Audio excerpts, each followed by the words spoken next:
Chapter 1. Adam Kelso moved among the horses. The sun beat down on man and animal alike, but neither seemed to mind the searing touch. His hands, weathered as the leather reins he so often wielded, reached out to stroke the velvety nose of a chestnut mare, his voice a low, calming rumble that might have been mistaken for the distant roll of thunder. "There we are, Bella," he murmured, offering the horse a reassuring pat. "Easy now." As he worked, Adam's gaze often strayed to where the Texas landscape sprawled like a canvas painted by the hand of the Almighty himself. Lord's truly outdone himself here, Adam thought. Adam felt a profound gratitude for the life he'd built. The ranch, with its ever-present challenges and rewards, was more than just a livelihood, it was a sanctuary, a piece of heaven that he tended with the same care and respect he showed his horses. "Work of art, isn't it, Kelso?" he asked himself. Adam swung his leg over the top rail of the weathered wooden fence and settled onto its broad, sun-warmed surface. The worn denim of his jeans pulled taut against his thighs as he perched there, high enough to survey the spread of his land. Below him, a herd of chestnuts and bays munched contentedly on tufts of bluestem grass, their tails swishing in lazy arcs against the oppressive Texas summer heat. He had never intended to train horses.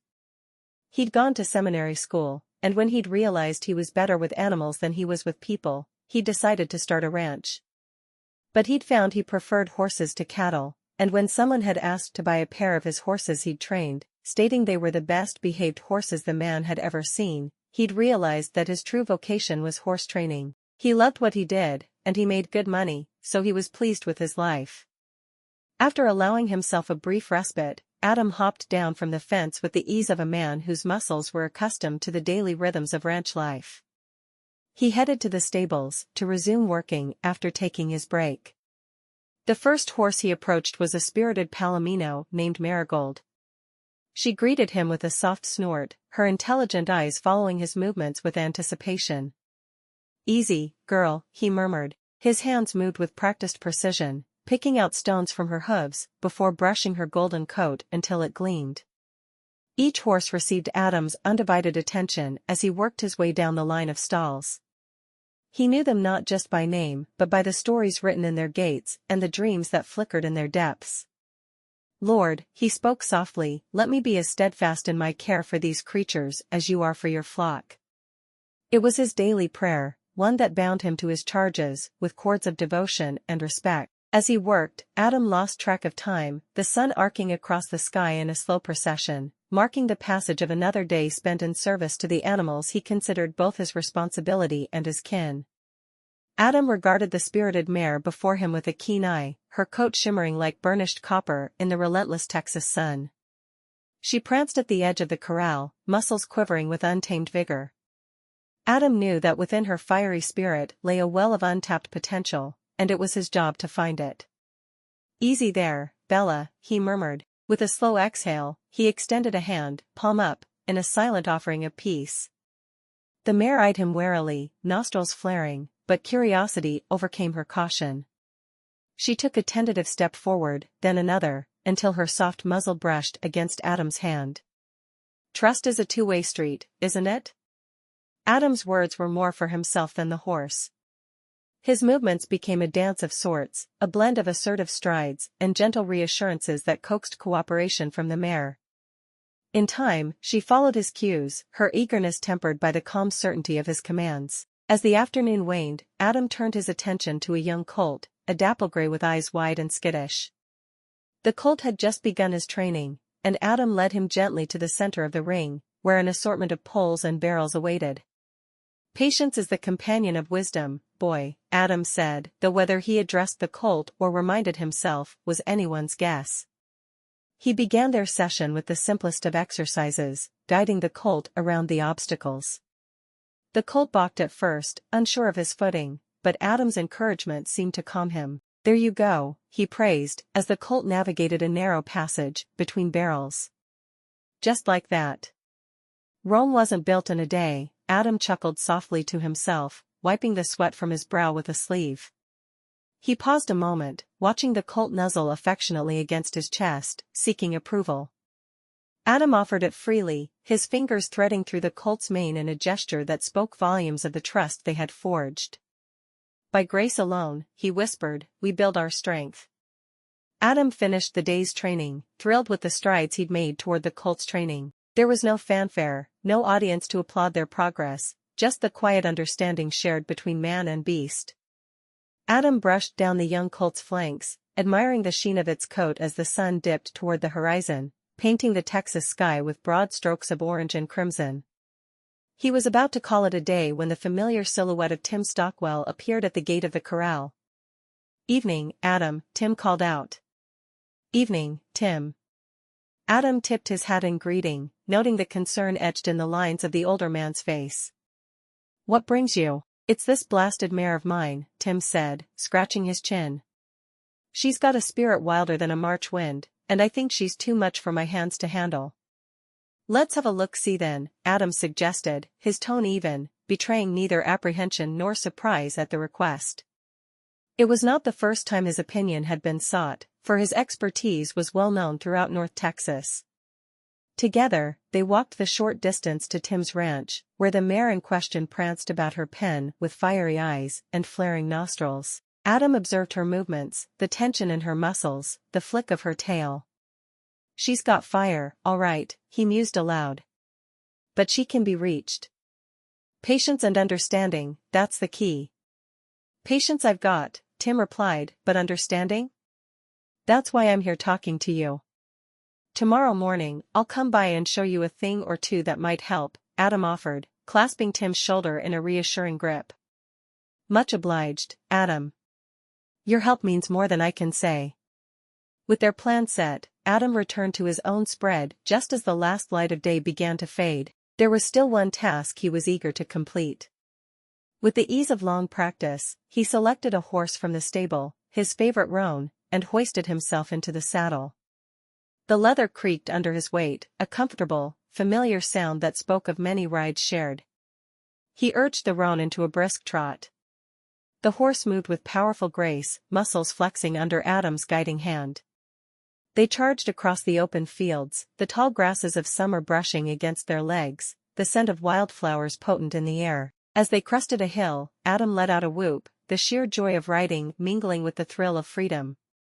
The roan surged forward, responding to his unspoken command, and together they raced the setting sun, chasing the last vestiges of daylight. "By grace alone," Adam murmured as he slowed the roan to a canter, letting the peace of the encroaching twilight seep into his bones. With a heart full of gratitude and a soul uplifted by the simple beauty of the moment, he turned the horse back toward home. Adam dismounted with the ease of a man whose life was entwined with his horses. He patted the roan's flank, an unspoken thanks for the ride, before leading it to the cool respite of the stables. "Time to settle in," Adam murmured, as much to himself as to the horse. His boots echoed on the wooden planks as he walked down the stable aisle, pausing at each stall to ensure every detail was in order. Water troughs brimmed with fresh, clean water, and hay lay neatly stacked in the corner of each pen. The last rays of sunlight filtered through the open doors, catching dust motes in a dance of gold and amber. It was quiet now, save for the soft nickers of horses and the rustle of straw underfoot. A barn cat, sleek and gray, wound between Adam's legs. Finished with his inspections, Adam stepped outside, leaning against the weathered wood of the fence. He slid his hat back, letting the evening breeze blow over him, wishing he could bring back the winter temperatures. It was only May, and it already felt like it was going to be a scorching hot summer. There was a stillness here that filled Adam's soul, a tranquility that spoke of God's grand design. Adam turned from the fence as the last vestiges of sunlight slipped away, replaced by the soft glow of lanterns that illuminated the path back to the stables. A figure approached, the youthful gait unmistakable even in the dimming light. It was James, a young stable hand with a thirst for knowledge. "Evening, Mr. Kelso," James called out, tipping his hat with a respect that mirrored Adam's own manners. "Evening, James. Ready for another lesson?" Adam asked, his voice steady and welcoming. James's eager nod was all the confirmation Adam needed. They entered the stable, the scent of hay and horse a familiar comfort. Adam picked up a grooming brush, turning it over in his calloused hands, before offering it to James. James was the son of a nearby rancher who loved horses with all his heart. The young man listened intently, mimicking Adam's movements on an old bay mare named Betsy. The horse nickered softly, content under the careful ministrations of her newfound friend. "Watch their ears, their eyes," Adam instructed. "They'll tell you stories if you're willing to learn their language." As James worked, Adam observed, satisfaction warming his chest. "Good. Now, remember, patience is more than a virtue here, it's a necessity."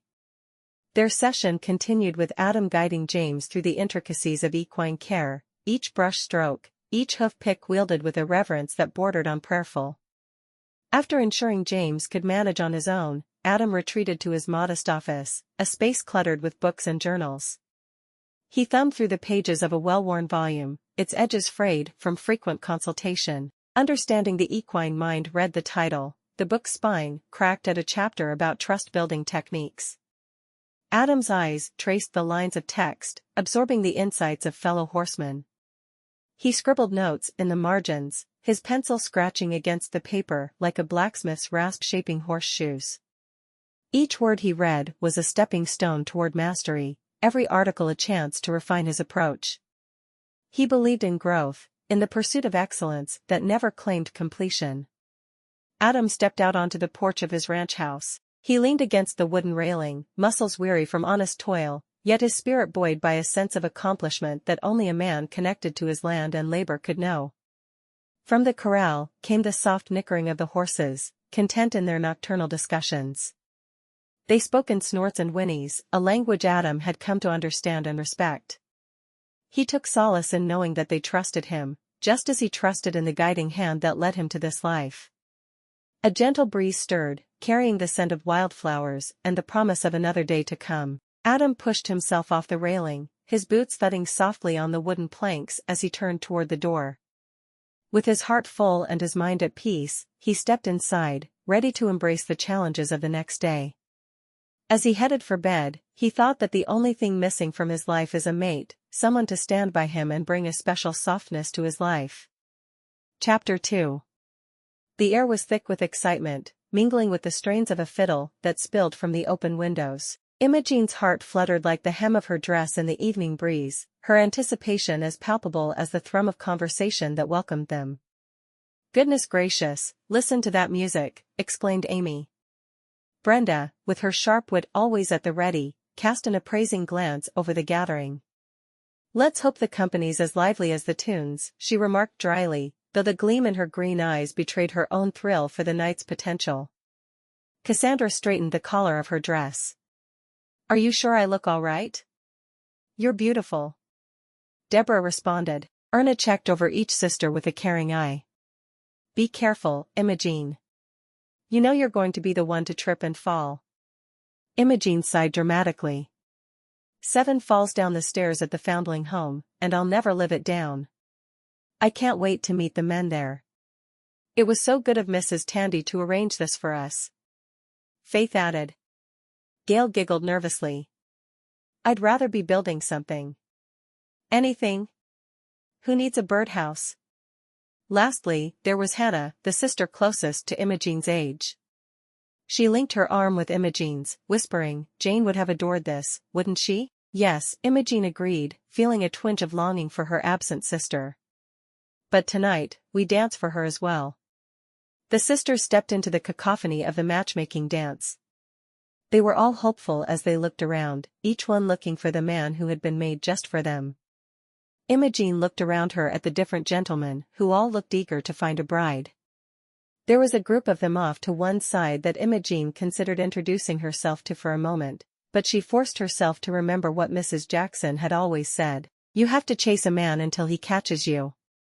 "Miss Brown," called a man's voice. Imogene turned to find herself face to face with a man. "I'm Imogene," she said by way of greeting, feeling a bit at a loss. All the men there knew she and her sisters were all Miss Browns, and that made it easy for them. "Seth Clinkingbeard," he said. "Are you enjoying the evening?" Imogene nodded. "I think so. We just got here, so I haven't had time to do anything embarrassing yet. He eyed her for a moment. Do you plan to do something embarrassing? One never plans such things, but they always seem to happen, don't they? Imogene grinned at him. Perhaps, he conceded, a hint of amusement in his gaze. They spoke of various matters. He mentioned the price of cattle, the latest techniques in animal husbandry, and even touched upon the subject of wildflowers which flourished despite the scorching sun. Imogene contributed eagerly to the discussion about wildflowers, her knowledge of gardening providing common ground. As their conversation meandered, Imogene's attention was momentarily ensnared by another gentleman across the room. He stood tall, his posture hinting at a life less encumbered by laborious toil than that of Mr. Clinkingbeard. There was an ease about him that intrigued her, and before she knew it, her curiosity had blossomed into full-fledged interest. Mr. Clinkingbeard, pray forgive my abrupt departure, Imogene said, imbuing her voice with both regret and grace. It appears my sister requires my assistance. Of course, Miss Brown, he replied, tipping his hat with a courteous nod. Duty calls. With a light swish of her skirt, Imogene excused herself, weaving through the crowd with a poise that she knew could disappear at a moment's notice. Perhaps she could find a husband before that happened, but she knew the odds were against her. Imogene approached the second man, her footsteps light upon the well-trodden floorboards of the dance hall. She extended a hand with an air of confidence that was easy to fake. Good evening, sir, she greeted. I am Imogene Brown, and you are? Thomas Hargrave, at your service, he replied, his voice smooth like the gentle flow of a creek, his eyes twinkling with a hint of mirth. He took her hand in a firm, yet respectful grasp, bending slightly at the waist. Charmed, Imogene said, her cheeks warming under his gaze. Likewise, Thomas returned with a smile. They found themselves amidst the throng of dancers, yet they did not join in the lively two-step immediately. Instead, they conversed, their dialogue punctuated by shared laughter, which rose above the fiddle's energetic tune. Imogene's gestures grew animated as they discussed gardening, a passion of hers that Thomas seemed to share. Their exchange flowed effortlessly, as if preordained by some divine choreography. It was a dance of words and expressions, each phrase a step, every chuckle a turn. As they spoke, Imogene felt an affinity towards Thomas, born from their mutual hobbies. Her heart, acting as both compass and confidant, fluttered with a newfound excitement. Tell me, Miss Brown, Thomas inquired with genuine interest, do you ever dream of exploring beyond Texas borders? Well, I'm hoping to find time to explore Texas first, she said. We did only just arrive last night. He nodded. I suppose so. I've lived here all my life, and I dream of traveling out west. I'm sure that would be enjoyable. I saw much of our great land from the train, and it would be nice to actually step out into every state. As the conversation deepened, Imogene found herself captivated by Thomas's views on the world, his kind-hearted jests, and the manner in which he regarded her. Mr. Hargrave, I must admit, she said, her tone imbued with a tenderness previously reserved for her garden blooms, this evening has taken a most delightful turn in your company. Miss Brown, Thomas responded, the pleasure is entirely mine. Imogene, her heart aflutter with the thrill of new connection, took an eager step closer to Mr. Hargrave, intent on sharing another whimsical thought. But fate, it seemed, had woven a different pattern for the evening's tapestry. Her foot caught on the hem of her gown, a simple yet elegantly crafted garment that bore the evidence of many hours spent in loving creation by her sister's hands. She stumbled forward, her fingers grasping at the warm summer air as though it could steady her fall. The fabric, unable to withstand the sudden strain, betrayed her with a sharp rip that sounded as if it was louder than the music. A crimson blush flooded Imogene's cheeks as she found herself momentarily the center of unwanted attention. Before she could even decide if she'd hurt herself, her sisters converged around her, their movements a practiced dance of sisterly solidarity. Erna began to work on the tear. Brenda, with her keen eye for detail, adjusted the folds of the dress to conceal the damage, while offering a reassuring smile. Cassandra's gentle touch steadied Imogene's trembling hands, and Deborah whispered words of comfort that carried the soft cadence of Sunday hymns. Amy crouched down beside her. Are you all right? Imogene nodded. Nothing seems to be hurt but my pride. You'd think I'd stop being embarrassed by such things. Pay it no mind, Jeannie, Faith said as she positioned herself to shield the mending from prying eyes. We've weathered greater storms than this. Hannah said, her tone light and teasing to lift Imogene's spirits. Why, this will be naught but a tale to giggle over come tomorrow. Gail bubbled with encouragement. You'll see, it'll just add character to the story of how you met your beau. Thank you, Imogene murmured. She took a deep breath, allowing her sisters to help her to her feet. Imogene straightened her spine, the soft fabric of her mended dress brushing against her skin as a reminder of her little misadventure. She inhaled deeply, the warm Texas air filling her lungs with the fortitude necessary for the task at hand. There was no room for wallowing in self-pity. The evening was young, and her heart, undaunted by the fall, yearned for jovial company and perhaps a hint of romance. With her chin tilted at that daring angle that bespoke of her unyielding spirit, Imogene navigated back into the throng of festivity, the animated strings of the fiddle guiding her steps. The lively music, an intoxicating blend of hope and revelry, seemed to pulse through the very floorboards. Miss Brown, greeted Seth. I trust you are unharmed? Nothing more than a dance with gravity, Mr. Clinkingbeard, she replied.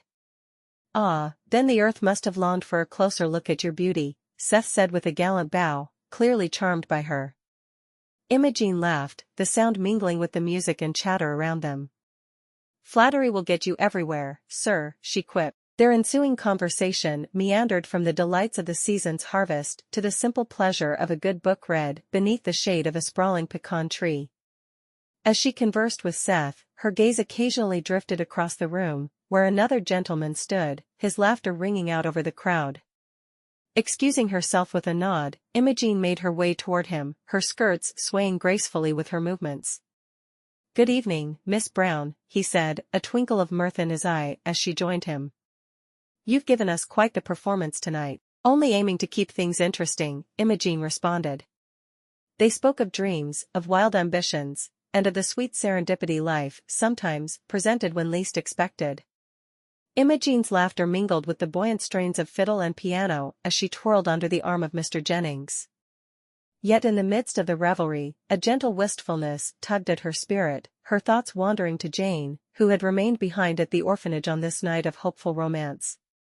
Your smile, Miss Brown, could outshine the lanterns, Mr. Jennings remarked, bringing her back to the moment. Thank you kindly, Mr. Jennings, Imogene replied, her voice laced with gratitude, yet tinged with the soft shadow of her sister's absence.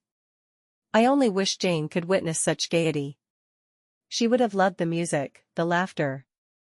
Is she the sister who will be joining in August? He asked. Yes. She is 3 months younger than me, and it was decided she was too young to join. It's odd being here without my closest friend and confidant. She'll be here before you know it. Chapter 3. Adam Kelso leaned against the wall in the church where the matchmaking dance was taking place, his gaze sweeping across the dance floor. One young woman stood out, her laughter rising above the music. Adam couldn't help but be drawn to the joy she radiated. Her floral dress fluttered about her as she moved. Mr. Kelso, Susan Daly said. May I make an introduction? Of course, Mrs. Daly, Adam replied, his tone even as he pushed himself away from the pillar with the ease of a man accustomed to the steady rhythm of ranch work. Imogene Brown, this gentleman here is Mr. Adam Kelso. Susan gestured between them. Mr. Kelso is known throughout Texas for his way with horses. Mr. Kelso, Imogene said. It's a pleasure to meet a fellow lover of the land.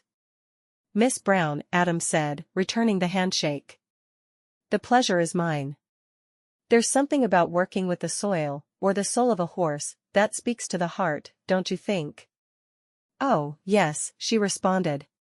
To till the earth, to watch things grow, it's as close to God's work as we can get. Then you'll understand when I say that there's no sermon quite like the quiet trust in a horse's eyes, Adam said. It's a kind of faith all its own. Sounds like the Lord's creatures are in good hands with you, Imogene observed, her interest piqued. And to think, I've only ever dreamed of riding a horse. Perhaps dreams are just the good Lord's way of pointing us toward our blessings yet to come, Adam mused thoughtfully, his gaze steady upon her animated face. Perhaps they are, Mr. Kelso. Imogene's laugh tinkled softly, blending seamlessly with the fiddler jig. And perhaps tonight is a glimpse of those blessings, a dance, a new acquaintance, and the shared love of this grand land. Then let us not waste a moment more. Adam offered his arm, which Imogene accepted with a flourish. Shall we? Imogene's foot caught the hem of her dress as they spun, and she stumbled ever so slightly, a faint gasp escaping her lips. Adam's arm was swift to steady her, his grip both firm and gentle. The tear in her dress now revealed itself, a jagged line at the hem that spoke of too many washings and not enough fabric to spare. "Forgive me," she murmured, her cheeks flushing a deeper hue than the roses adorning the dance hall. She dared not look up, fearing the judgment she might find in Adam's eyes. Tripping twice in one night was a lot, even for her. "Miss Brown, there is nothing to forgive," Adam reassured her. His voice carried a lilt of amusement as he added, "Why, if every misstep were met with such grace, we'd all be angels twirling on this floor." "Tell me, Mr. Kelso," Imogen said, "what dreams do you have for this land?" Her gaze lifted to meet his, seeking out the dreams behind those clear, understanding eyes. Adam's smile deepened, the corners crinkling with genuine pleasure. "I've been training horses for a few years now, but my big dream is to start breeding them as well. Then I can easily match the right horse with the right owner." "That sounds fascinating. When do you plan to start that?" "Soon, I hope. I have the land that was once my father's, and now that I'm certain I don't want to go back to the ministry, I'm planning to build a breeding barn." "Ministry?" she asked. "Yes, I actually went to seminary with Amos, the pastor of this church. We've remained close friends." "But you didn't like being a pastor?" "It's not that I didn't like it. It's more that I found myself more drawn to animals than people, and horses in particular. I spent some time with David Daly, and he showed me how he trains horses, and I've added my own techniques along the way. The horses call to me, but I keep strong in my faith. I fill in for Amos when he needs a Sunday off." "That'll be interesting," she said softly. "I can't wait to hear you preach someday. I'm sure it will happen if you stay in the area. I do enjoy the preaching part of the ministry. The people continue to baffle me. I can understand why horses do what they do, and I find them so much more enjoyable as a result." He shook his head. "I don't mean to monopolize the conversation. Tell me your dreams." "I enjoy gardening a great deal, but someday," she lowered her voice, "I would like to write a book." "Miss Brown," Adam said, "I cannot wait to read what you write." Adam spun Imogen in a graceful arc, her laughter mingling with the strings of the fiddle that cried out a jubilant tune. "Mr. Kelso," Imogen said, breathless from both the dance and the proximity to the man, "I would love to see you with the horses you are training. I have a feeling you'll be just as comfortable with the animals as you are on a dance floor." "I would like that a great deal. I'll even choose a gentle horse for you to ride." Imogen's eyes sparkled with the reflection of lantern light. "I would adore that. Do you think? Well, could I ever learn to ride well? To form a bond with a horse of my own?" The question hung between them, studded with possibility. Adam's gaze held hers with an intensity that made her acutely aware of the strength in his calloused hands, guiding her through the crowd. "Every person has the capacity to connect with these majestic animals," he assured her. "It would be my honor to teach you, should the opportunity arise." Her heart skipped at the thought of it, a dream she had long harbored now voiced aloud. The notion of riding across the open fields already felt like a dream come true. "Would you like to take a break and catch our breaths?" Adam said, nodding toward a spot just off the dance floor. "Lead on, Mr. Kelso." Imogen accepted his invitation with an eagerness that matched her quickening pulse. Together, they navigated through the throng of bodies, the cacophony of laughter and music softening with each step they took away from the center of celebration. Adam led Imogen to a secluded nook bordered by the meandering shapes of live oaks and the soft, whispering dance of their leaves in the breeze. The raucous joy from the dance floor grew distant, now a gentle murmur that underscored their private oasis. He pointed to an old wooden bench, smoothed by time and weather, and they settled there, side by side, still within view of anyone caring to glance in their direction. "Isn't it curious," Imogene began, "how the night is so calming?" "It is," Adam agreed. "Nature has its rhythms, much like the horses I tend to. Each one moves to a beat all its own." "Tell me more about them, about your life as a horse trainer."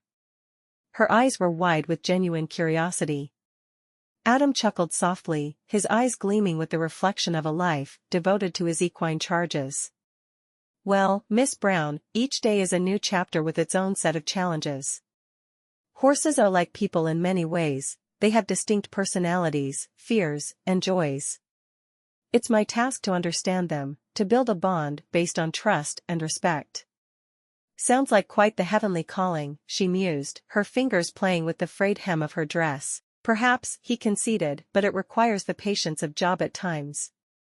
A horse can be obstinate, skittish, or downright ornery.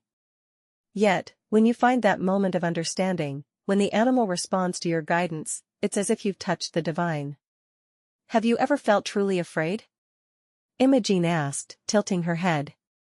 "Faced with a beast larger than life, with hoofs like thunder?" "Truth be told, fear is a constant companion." Adam smiled. "But it keeps me humble, reminds me that I am but a steward of God's creatures. And courage, well, it often comes in the quietest of moments, when trust wins over trepidation." Imogene nodded, absorbing his words like the parched earth soaks up rainwater. "You speak of horses, Mr. Kelso, but I reckon we could all do with a bit more trust and understanding in our lives." "That is very true." Adam's gaze lingered on her, admiration and something deeper flickering in the depths of his eyes. Their conversation meandered through tales of willful stallions and gentle mares, of sun-soaked days and the satisfaction of hard-earned triumphs. She listened, captivated by the passion in his voice. Imogene rested her head on Adam's shoulder, swaying to the whispered lullaby of rustling leaves and distant melodies. "Mr. Kelso," Imogene began, her voice a soft echo in the tranquil air, "I find myself at a crossroads. This night, under God's watchful eye, I felt my heart awaken in a manner most unexpected." Adam's hand found its way to hers, his touch steady and reassuring. "Imogene, I too have felt a stirring within my soul. It is as if this evening was destined to bring us together." Her cheeks flushed with the glow of newfound affection, and she dared to meet his gaze, finding there a reflection of her own growing tenderness. "Then let's not waste time with uncertainty," she said, her spirit filled with a boldness she seldom allowed herself. "Might we embark on life's journey as one? To marry right away?" A chuckle escaped Adam's lips, a sound both heartfelt and tinged with incredulity. "You are a marvel, Imogene. The idea of marrying you fills me with joy." He paused, drawing a deep breath. "Yes, let's marry now, before God and everyone at the dance," Elizabeth Tandy interrupted then. "You're needed inside, Mr. Kelso. It seems the pastor wants to marry one of our girls, and you need to officiate." Adam chuckled. "And perhaps after I perform his marriage ceremony, he'll perform one for us." Elizabeth smiled. "I think that sounds like a wonderful idea." "Then it's settled," Adam declared, his voice carrying the weight of their shared resolution. "We shall begin our life together this evening, as soon as I've married Amos and whomever he has chosen."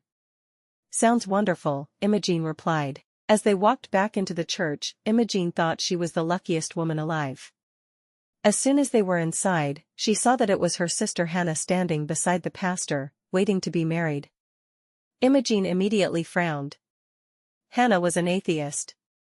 She couldn't marry the pastor. Hannah must not know who the man was. Imogene whispered her warning to her sister, but the wedding ceremony went on without delay. After Adam married Amos and Hannah, Amos married Imogene and Adam. Imogene said a silent prayer for her sister, praying that things would work out between her and her husband, and then it was time to go home with Adam. He'd walked to the event, and they walked together out the door and toward his ranch. She was still worrying about her sister. "Are you all right?" Adam asked. "Just a little worried about Hannah," Imogene said softly. "Why?" "That's Hannah's secret to share." Not mine. I'm sure you'll know everything soon enough. Chapter 4. Here we are, Adam announced, looking down at Imogene. I don't know what I want to see first. The house or the stable, she said. Can't see much at this hour, Adam said apologetically, but come morning, I think you'll find it all to your liking. Imogene nodded, her gaze attempting to discern the outlines of their new abode. The mystery of it sent a thrill through her, every shadow hinting at wonders yet to be discovered. Let's get you inside, Adam suggested, gently guiding her toward the faint silhouette of the house. As they crossed the threshold, Adam struck a match and illuminated the room with the soft glow of a lantern. The light cast a warm, golden hue over simple but sturdy furnishings. It was a comfortable room, much nicer than the foundling home, but she was certain it was a place she could call home. Tomorrow, Adam began as he set the lantern down on a modest table, we'll have ourselves a proper tour of the place. And you'll meet the hands, good men, all of them.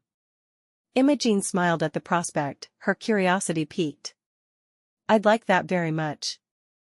Adam's lips twitched into a subtle smile. And maybe we'll get to checking out the stables. I've got a mare, that's just about the gentlest creature. Thought you might fancy getting to know her, truly? Imogene's face lit up at the mention of horses. Her dream of having one felt close now. I would love that, Adam. Then it's settled. His nod was decisive, a promise made beneath the humble beams of their new home.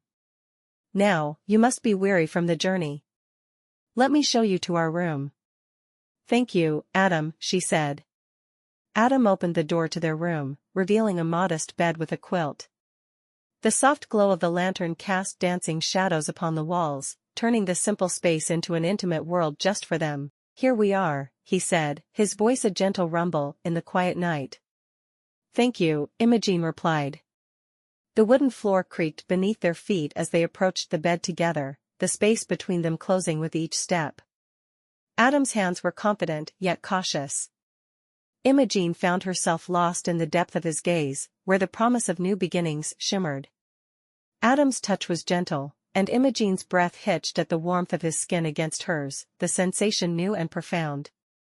Their joining was a whisper, a prayer of two souls entwining for the first time. It was the gentlest of explorations, a journey neither of them had anticipated yet one they embarked on with equal parts of wonder and eagerness. And when the final threads of tension ebbed away, leaving Imogene adrift in a sea of contentment, she nestled her head against Adam's chest. His heartbeat was a steady drum, a lullaby that soothed her into slumber. As sleep claimed her, Imogene felt an overwhelming sense of rightness. The uncertainties that had shadowed her thoughts dissipated like mist at dawn's first light. Here, in the arms of her husband, on this ranch that whispered promises of tomorrow, she was exactly where she was meant to be. Morning light spilled through the white curtains, splashing golden hues across the wooden floor of the kitchen. Imogene Kelso moved quietly in the unfamiliar space, her nimble fingers working to prepare a simple but hearty breakfast. The smell of bacon sizzled in the air, mingling with the aroma of freshly brewed coffee that promised a gentle rousing from slumber. Smells wonderful, Adam remarked as he leaned against the doorway, watching her with an appreciative smile. Thank you, she replied, casting him a glance filled with a mix of pride and bashfulness. I thought we might need a good start before exploring your ranch.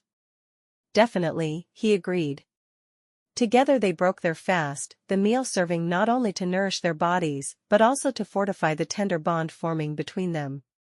Once the dishes were cleared away, Adam led Imogene out to the stables. Meet Midnight, Adam said, gesturing toward a sleek black mare who watched them with intelligent eyes. He reached out, his hand firm yet gentle on her mane. The horse nickered softly, pressing her muzzle into his palm in a display of trust and affection. Imogene's heart swelled at the sight, witnessing the silent communion between man and beast.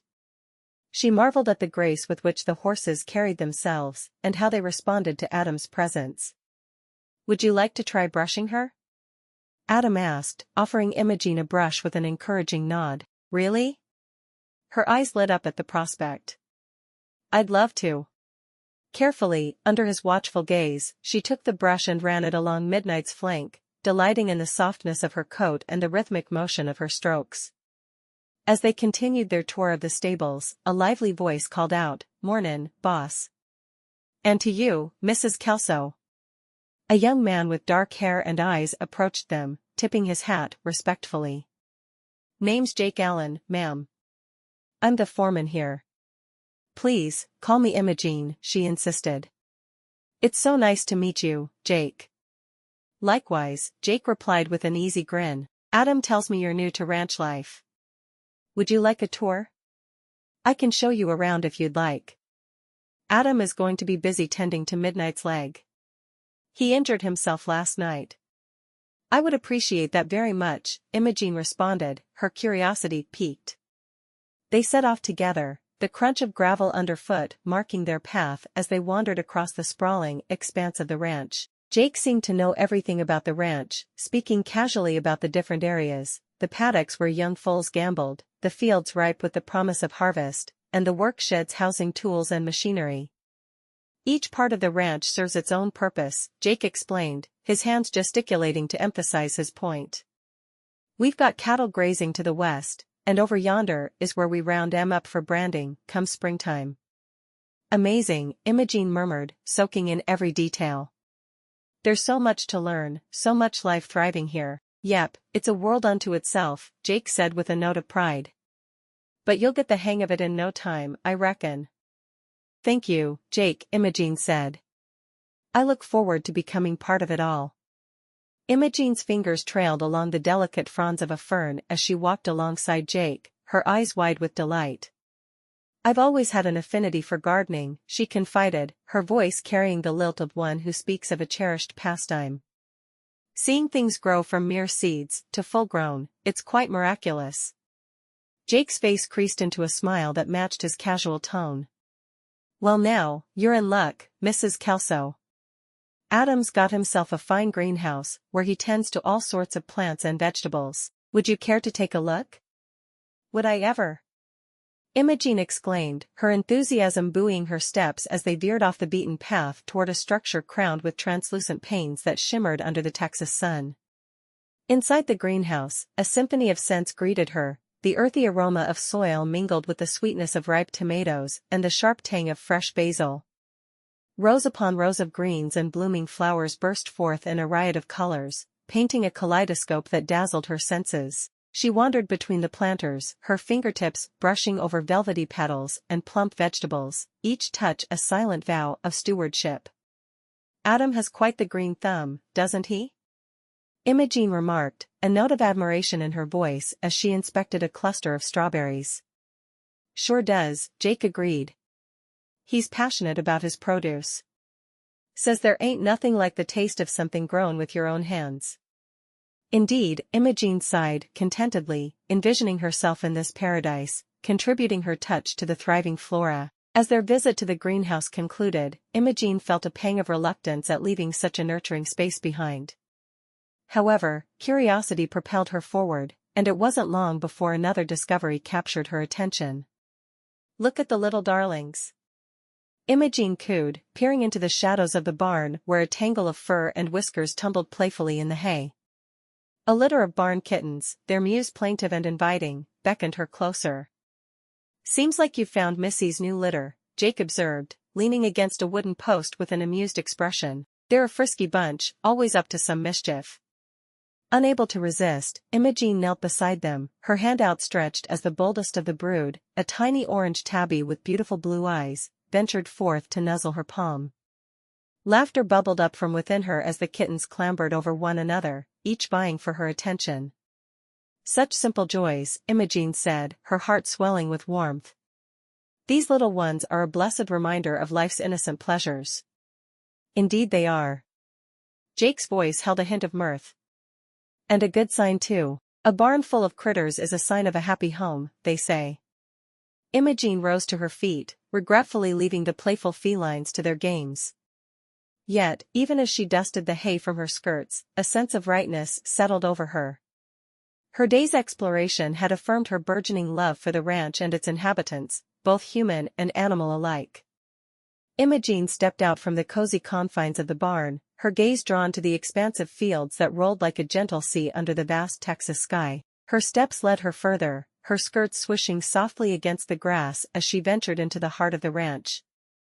Imogene paused to lean on the weathered fence, her eyes tracing the slow, rhythmic movements of the cows grazing in the pasture. Their calmness was contagious, and a serene smile graced her lips as she watched them. Each chew seemed a testament to a life lived in contentment, a lesson, perhaps, in finding joy in the simplest of routines. "Jeannie," she whispered to herself, "this is the peace you've been seeking." Imogene continued her journey, her curiosity guiding her footsteps. Her exploration led her to a small pond. Trees stood all around its edge. Imogene approached, her heart captivated by the secluded spot that seemed designed for reflection, both literal and metaphorical. She sat down at the water's edge, tucking her legs beneath her as she gazed into the pond's still depths. Dragonflies skimmed the surface, their wings a blur of iridescent splendor. The water was clear enough to see the pebbles below. It was a place where one could speak to God without saying a word, and Imogene found herself offering a silent prayer of thanks. As her thoughts drifted to Adam, the man who had become her husband and the architect of this new life, Imogene felt a profound gratitude. "Lord," she murmured, her voice, barely more than a breath, "guide us on this path we walk together." In the quiet solace of the pond, Imogene felt the stirrings of home. Imogene stood, brushing the dirt from her skirt, a soft smile playing upon her lips as she left the pond behind. She rounded the corner of the main house and was greeted by an unexpected delight, a secret garden, nestled like a hidden gem awaiting its admirer. With hands that had known the loving toil of earth, Imogene unlatched the creaky gate and stepped into the sanctuary of blooms. The air was rich with the scent of roses and jasmine, a fragrant whisper of Eden that beckoned her closer. Imogene pruned the flowers, whispering words of encouragement to the budding petals. Her hands moved with practiced ease, finding peace in the garden. "Seems I've found you in your element," came a warm, amused voice. Imogene turned and spotted Adam leaning against the fence, eyes crinkling beneath his hat. "Adam. I didn't hear you." "No intention to startle you," he replied, stepping into the garden. "I couldn't resist watching for a moment." "Care to join me?" she offered hopefully. "Nothing I'd like more," Adam said, kneeling beside her. Their hands worked in tandem, sharing a quiet rhythm within nature. Side by side, they exchanged stories as they tended to the flowers. Imogene spoke of her dreams and simple pleasures, while Adam truly listened, responding with tales of vast skies and graceful horses. Laughter filled the air, accompanied by bees and crickets. Discussing cherished beliefs, faith, and love, they marveled at the life around them. "God's handiwork surrounds us," Adam said, admiring the diverse blossoms. "Absolutely," Imogene agreed. "In every leaf and petal, every breeze. And in shared work." The porch swing creaked as Imogene and Adam settled in, the wooden slats cool against their skin. Above them, the sky transformed into a canvas of orange and pink streaks. "Isn't it something?" Adam murmured, his voice blending with the crickets' evening serenade. "God sure knows his way around a paintbrush." "It's like watching heaven touch the earth," Imogene replied, her eyes fixed on the horizon. Adam turned to her, eyes reflecting the sunset's glow. "And what does Jeannie wish for when heaven is so close?" She caught her bottom lip between her teeth, before releasing it with a decisive breath. "I dream of days like this, simple, beautiful, and filled with honest work." She gestured vaguely toward their garden. "I hope for a life of love and mornings that bring promise." "Those are fine dreams," Adam agreed, giving her hand an affirming squeeze. "We can make them come true." "Even for a horse of my own?" Her voice lifted playfully. "Especially for that," he chuckled. "Can't have a horse trainer's wife without a horse, now can we?" Imogene reclined against Adam as twilight stars scattered overhead, finding solace in his embrace. The apprehension of her marriage now felt like dissipating morning fog. On this swing with Adam and the ranch surrounding them, she experienced the sensation of belonging. Doubts were replaced by a blossoming love that anchored itself within her. "Thank you," she murmured. "For what?" Adam inquired, genuinely curious. "For this," she said, gesturing to the ranch. "For the opportunity to pursue my passions and build a life with you." No need for thanks, Adam assured her gently. This is our beginning. We're right where we should be. Imogene leaned into Adam's shoulder as daylight receded into the star-filled Texas sky. Chapter 5. Dorothy Blanchard fluttered her lashes at the cluster of men gathered by the church entrance. Blessed Sunday, isn't it? She cooed, the words rolling off her tongue like sweet molasses. Indeed, Miss Blanchard, replied one of the men, a blacksmith. Such strong hands must be God's gift for hard work, she purred, brushing her fingers ever so lightly against his calloused palm. The blacksmith chuckled, clearly pleased. As the conversation among the men turned to matters of scripture and sin, Dorothy sighed, a sound delicate enough to draw concern, but practiced enough to avoid suspicion. I do yearn for a life more settled, she murmured, gazing up through lashes heavy with unspoken promises. A woman seeks stability, you know, a firm hand to guide her. The men nodded sympathetically, their gazes lingering on the blonde curls that framed her pretty face, each one unknowingly tangled in the web she spun with effortless grace. They were simple souls, bound by faith and the desire to provide, and Dorothy knew just how to weave her needs into their prayers. Stability, the blacksmith, Joseph Brower, his voice a resonant baritone that vibrated with honest toil. A worthy desire for any godly woman. Indeed, Dorothy replied, her eyes glinting with an ambition that reached far beyond the churchyard. Perhaps one day, the good Lord will answer my prayers. She left the sentence hanging, ripe with implication, and relished the hopeful looks that blossomed before her. God willing, Miss Blanchard, said another, tipping his hat in a gesture of respect that bordered on reverence. God willing, she echoed softly, tucking away the slender thread of power she'd woven around their hearts. Under the relentless midday sun, Adam strode through the churchyard crowd. His wide-brimmed hat shaded his eyes, and the earth-toned vestments clung to his tall frame, hinting at a life shaped by the land and its creatures. Adam. Is the new foal standing yet? A farmer asked.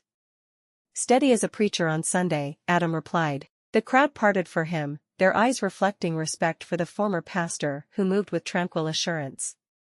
From the edge of the gathering, Dorothy Blanchard observed Adam's entrance, her eyes narrowing with a calculating gleam. She envied the deference he received, and when he paused, she seized her chance. Mr. Kelso, she called, gliding towards him. Miss Blanchard, Adam acknowledged. Such a blessing to see you here, Dorothy said. I do declare, every man and animal in town must sing your praises. No need for false words, when true ones will do, Adam remarked. And what of their masters? Do they not seek comfort as well? Comfort is often found in work well done, Adam answered, glancing toward the horizon. Excuse me, Miss Blanchard. As he left, Dorothy watched him go, her mind weaving intricate plans. Determined to take on this challenge, Dorothy was never one to shy away from an opportunity. Adam made his way toward the paddock, the midday sun casting long shadows on the ground. His mind was occupied with thoughts of the mare that awaited his care, but Dorothy Blanchard had no intention of being so easily dismissed. Mr. Kelso, she called after him, her voice carrying over the hum of the congregation dispersing outside the church. Adam paused but did not turn, recognizing the hint of persistence in her tone. Might I trouble you for a moment of your time? Miss Blanchard, he replied without immediacy, turning now with a polite nod. I reckon my time is just as much the Lord's as it is mine, but I'm afraid I can't spare much of it today. She stepped closer. Surely a man of your talents can afford a few moments. After all, what are Sundays for, if not fellowship and conversation among God's children? Adam regarded her with a reserved gaze. Fellowship is one thing, Miss Blanchard. But I believe my conversations are best kept within my family circle. Family is a precious thing, Dorothy said, edging nearer still, her blue eyes glinting with unspoken intentions. A good wife is a blessing from the heavens, they say. But even Job was tested, wasn't he? The air thickened with tension as her words hung between them like the heavy scent of wildflowers in bloom. Adam felt the undercurrents of her implication, subtle as the whisper of a snake through grass. Job's faith was steadfast, Adam countered. And my commitment is to my wife alone. Of course, she replied, her smile a facade of innocence as pure as the white steeple above them. Forgive me for overstepping. A woman can get carried away with admiration for a man who speaks so fondly of his wife. Think nothing of it, he said. If you'll excuse me, Miss Blanchard. With that, Adam tipped his hat once more, a gesture of courtesy rather than camaraderie, and strode off, leaving Dorothy to watch his retreating form. Her lips pursed in thought. The game was afoot, and Dorothy Blanchard was far from conceding defeat. Adam made his way through the throng of churchgoers, each step carrying him further from Dorothy's unwelcome advances. His brow was slightly furrowed, showing his discomfort as he wove through the crowd, nodding politely to the familiar faces of friends and neighbors. "Excuse me, pardon me," he murmured to the folks milling about after the service. "Adam," called out Dorothy, her voice flowing through the sea of bodies like a siren call, intended for him and him alone. He paused, a reluctant acknowledgement of her presence, and turned with a practiced smile that did not quite reach his eyes. "Miss Blanchard," he said, emphasizing the formal greeting. "Perhaps you'd escort me to the lemonade table? The sun does take its toll, and a gentleman's arm would be most welcome," she said. "Regrettably, I must see to some errands before the day grows any longer," Adam replied. "I'm sure there are many here who would be honored to assist you." As he excused himself, Imogene glanced over from where she stood conversing with her sister Hannah. Her gaze landed on Dorothy, noting the woman's calculated stance and the fluttering of her lashes which seemed choreographed to beguile. A knot formed in Imogene's stomach. She had seen such performances before, the art of entrapment dressed as innocence, and it unsettled her. "Is everything all right, Jeannie?" Hannah inquired, following her friend's line of sight. "Something about Miss Blanchard doesn't sit right," Imogene whispered. "She seems too interested in Adam." "Best keep an eye on that one," Hannah advised, her face etched with agreement. Imogene nodded, her protective instincts roused. Adam was a respected man in their community, a horse trainer whose gentle ways hid his strong spirit. It pained her to think of his good nature being preyed upon by someone like Dorothy. "Miss Brown, isn't it?" Dorothy's voice cut through Imogene's thoughts as she found herself face to face with the blonde temptress. "Imogene Kelso," she corrected automatically, her demeanor polite yet cautious. "Such a quaint name." "You must be quite the gardener with a name like that," Dorothy mused. "I am," Imogene replied, standing her ground. "And it seems we all have our roles to tend, some cultivate beauty, while others might nurture." She trailed off, letting the implication hang. "Oh, yes," Dorothy said, her eyes narrowing ever so slightly as she appraised Imogene. "Well, I'd best find that lemonade. Good day, Miss Brown." "Please, call me Mrs. Kelso." "Good day, Miss Blanchard," Imogene said, watching Dorothy weave her way through the crowd once more. As she turned back to Hannah, her expression hardened with resolve. She knew what she had to do, to look out for Adam and ensure that the likes of Dorothy Blanchard didn't disturb the harmony of their close-knit community. Imogene watched Dorothy Blanchard weave between the church pews, laughter ringing. Men seemed entranced by her golden curls and sweet words. Imogene's brow furrowed as Dorothy angled towards Adam, immersed in conversation with Mr. Miller. "Miss Blanchard seems interested in your husband," Hannah whispered, nudging Imogene. "She does," Imogene replied, concern lacing her voice. She felt protective of Adam, who clearly tried to avoid Dorothy's flattery. He was a devoted husband, and Imogene resented her for meddling in their bond. "Adam's too decent to entertain such advances," Imogene said. "Decency doesn't always ward off temptation," Hannah cautioned. Her words disappeared amid the congregation's commotion. Compelled by duty, Imogene approached Dorothy. As she grew closer, she caught Dorothy's conversation with another member of the congregation. "Life's so unpredictable," Dorothy said. "One day you're alone, the next, you've found your rock, your stability." Imogene reached them just as the man left. "Miss Blanchard," she began firmly. "Adam is a good, respectable man, and he's married." "Is he?" Dorothy feigned ignorance. "I hadn't noticed." "You need to look closer or elsewhere entirely," Imogene persisted. "He's my husband. I'd hate for anyone to compromise our bond." Dorothy sighed theatrically. "You mistake kindness for interest." Intentions can be deceiving, Imogene countered, holding her gaze. Stay clear of Adam Kelso. There are plenty of single men in Fort Worth eager for your attention. Dorothy's smile returned, deceptively sweet. I appreciate the concern, but I'm quite capable of navigating my own affairs. As long as those affairs don't involve my husband, Imogene replied firmly. Her heart pounded as she walked away, praying for their community's safety from Dorothy's influence. Dorothy watched Imogene leave with a sly grin. She faced the congregation with feigned innocence as Mrs. Peabody approached. Trouble? Nothing but a little misunderstanding, Dorothy said nonchalantly. Imogene thinks I have my eye on Adam Kelso. Adam? Mrs. Peabody clucked. He's devoted to his wife. Of course, Dorothy lied smoothly. I'm just trying to find my place here and make friends. Hidden beneath a mesquite tree, Imogene clasped her hands together. Lord, she whispered, keep Adam safe from temptation and grant me strength to protect our love. Jeannie. Adam called, approaching her with concern. What's wrong? It's Dorothy Blanchard, she admitted uneasily. I fear she has designs on you. Me? He chuckled softly. My dear, I've only got eyes for you. He embraced her in front of God and the entire congregation. Always the vigilant one, he teased, though his gaze held a glint of admiration. But remember, we walk this path together. There's no burden you need to bear alone. Then together, we shall keep our vows sacred, Imogene said, her determination unwavering. Imogene and Adam walked away from the mesquite, their steps slow under unspoken concern. The relentless Texas sun mirrored the intensity of the moment.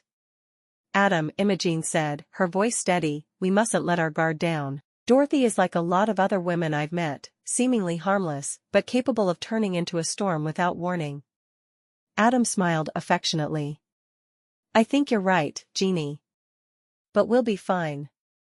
I have no interest in her, and our foundation is strong.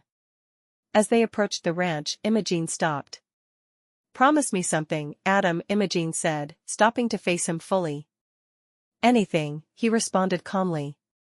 Promise me you won't be swayed by sweet talk or flattery, that your heart will remain where it truly belongs. Adam chuckled. Jeannie, you have my word. As God is my witness, no other woman could make me feel as you do. My feelings for you are as enduring as the land we stand on. Chapter 6. Imogene stood beside Adam at the corral's edge under the expansive Texas sky. Today's perfect for learning, Adam said, guiding her toward the stable, where scents of hay and horse lingered. Jeannie observed him intently, captivated by his near-silent communication with the horses. First things first, he said, grabbing a saddle. We're saddling Blue here. He's the gentlest gelding around, and he'll take good care of you. The gelding nuzzled into Adam's hand, eyes soft as twilight. Imogene offered her hand, a respectful gesture learned from watching him. Like this? She asked, mimicking his movements cautiously. Exactly, Adam replied, rewarding her with a subtle smile. Now hoist the saddle up, mind the stirrups. Under his guidance, Jeannie fastened the saddle, demonstrating an unexpected talent for ranch work. You're a natural, Adam said, amusement flickering in his eyes. I just want to do right by these creatures, she answered. Adam nodded silently and helped Jeannie mount Blue. Her feet found the stirrups and hands grasped the reins with gentle firmness. Ready? He asked, adventure dancing in his voice. Ready, she confirmed. Together, they set off. Adam led Imogene through riding basics, his instructions melding with the rhythm of hoofbeats against the earth. Lean with him. There you go, he coached as Blue responded to Jeannie's subtle cues, a testament to both horse and rider's willingness to trust. Feels like we're flying, Jeannie laughed, as they cantered through open fields. Only the beginning, Adam replied, his heart warmed by her joy, creating a deep connection rooted in their shared love for nature. The warm Fort Worth summer breeze whispered through the fields as Imogene, atop Bluebonnet, followed Adam across the ranch. The gelding moved with grace. Bluebonnet's got a temperament as sweet as the flowers he's named after, Adam said, looking back at her with a crinkle-eyed smile. We've spent many hours together. Jeannie patted the horse's neck fondly and observed, "Seems like he knows exactly what you're asking of him." They continued riding around the property before returning to the stable. As they dismounted, Adam offered his hand to help Jeannie down from Bluebonnet, their fingers briefly brushing against each other. Adam showed her how to unsaddle and groom Bluebonnet. "You always start with a good brush down," he explained. "It's not just about keeping him clean. It's about trust." "Trust," she echoed, taking the brush to try her hand at the task, while Bluebonnet stood patiently, his brown eyes soft and content. "Exactly. You're caring for him, and he's trusting you to do right by him." Adam observed her, before clearing his throat. "Jeannie, would you want Bluebonnet to be your own?" The offer took her breath away. Her hand stilled on the brush, she looked from Bluebonnet to Adam, eyes wide. "Mine?" she asked softly. "Yours," he confirmed. "You've taken to riding like you were born to it, and I think Bluebonnet's taken a shine to you." Touched by his generosity, Jeannie replied, "Adam, that's the kindest offer anyone's ever made me. I'd be honored to accept." "Then it's settled." Their bond was affirmed as Bluebonnet nuzzled against her under the endless Texas sky. Overcome with gratitude, Jeannie hugged Adam tightly. "Thank you. I can hardly believe Bluebonnet is mine." "Anything for you, Jeannie," he replied. That evening, Jeannie prepared a special supper in thanks, a celebration of their shared happiness. Later, they sat together on the porch swing, enjoying the night air. "Adam?" Jeannie asked, gazing at the emerging stars. "Will you tell me more about caring for horses? I want to do right by Bluebonnet." "Of course," Adam said, leaning back on the porch. "First, you'll need to know how to spot when he's under the weather. Horses can't tell us they're sick, but they show us if we pay attention." Jeannie listened intently. "I promise I'll take the best care of him that I can," she vowed. "I'll learn everything there is to know." "Knowing you, Jeannie," Adam replied warmly, "you'll be teaching me a thing or two before long." Imogene turned to Adam. "Who lives closest to us here? It would be good to know our neighbors." "That'd be Tim Stockwell," he said, pushing back his hat. "He married your sister Amy." "Tim Stockwell?" Jeannie repeated, surprised. "That means Amy is just a stone's throw away from here." Her heart swelled with excitement at being so near family. "That's true," Adam replied with amusement. "You seem mighty pleased." "I'm over the moon," Jeannie exclaimed, standing up abruptly. "I'll visit her tomorrow. It's been far too long, and there's so much to catch up on. Seeing her for a few minutes before and after church isn't enough." As Jeannie prepared breakfast, the aroma of bacon filled the kitchen. An unexpected knock on the door revealed Seth Klinkingbeard, looking somber. "What brings you around so early?" asked Jeannie. "It's your sister Amy." "She's taken ill, and it's quite serious," replied Seth. Jeannie's heart skipped a beat. "Of course, I'll go to her," she said. "Family means everything to me." "I knew you'd say as much," Seth agreed. "Tell Tim I'll be there shortly," Jeannie instructed, already thinking about what to bring for Amy's comfort. "I'm off to find more sisters to help out," Seth said. "Brenda's orders." "Thank you," she called, as Seth mounted his horse and rode off. Jeannie returned to the stove, her morning joy replaced by concern for Amy. Jeannie flipped eggs on the cast-iron skillet when she heard Adam approach. "Amy's sick. I need to be there for her," she said. Adam leaned against the doorframe. "Family comes first. You go on to Amy. I'll handle things here." She plated the breakfast, then glanced at him. "I'll come back as soon as I can." "Just help your sister get better," he replied. Jeannie fetched her sun hat and tied it beneath her chin, ready to nurse Amy back to health. "Tell Bluebonnet I'll miss him today," she added playfully before leaving. "Bluebonnet will be fine," Adam said. "Just like Amy, with her sisters." "Thank you, Adam."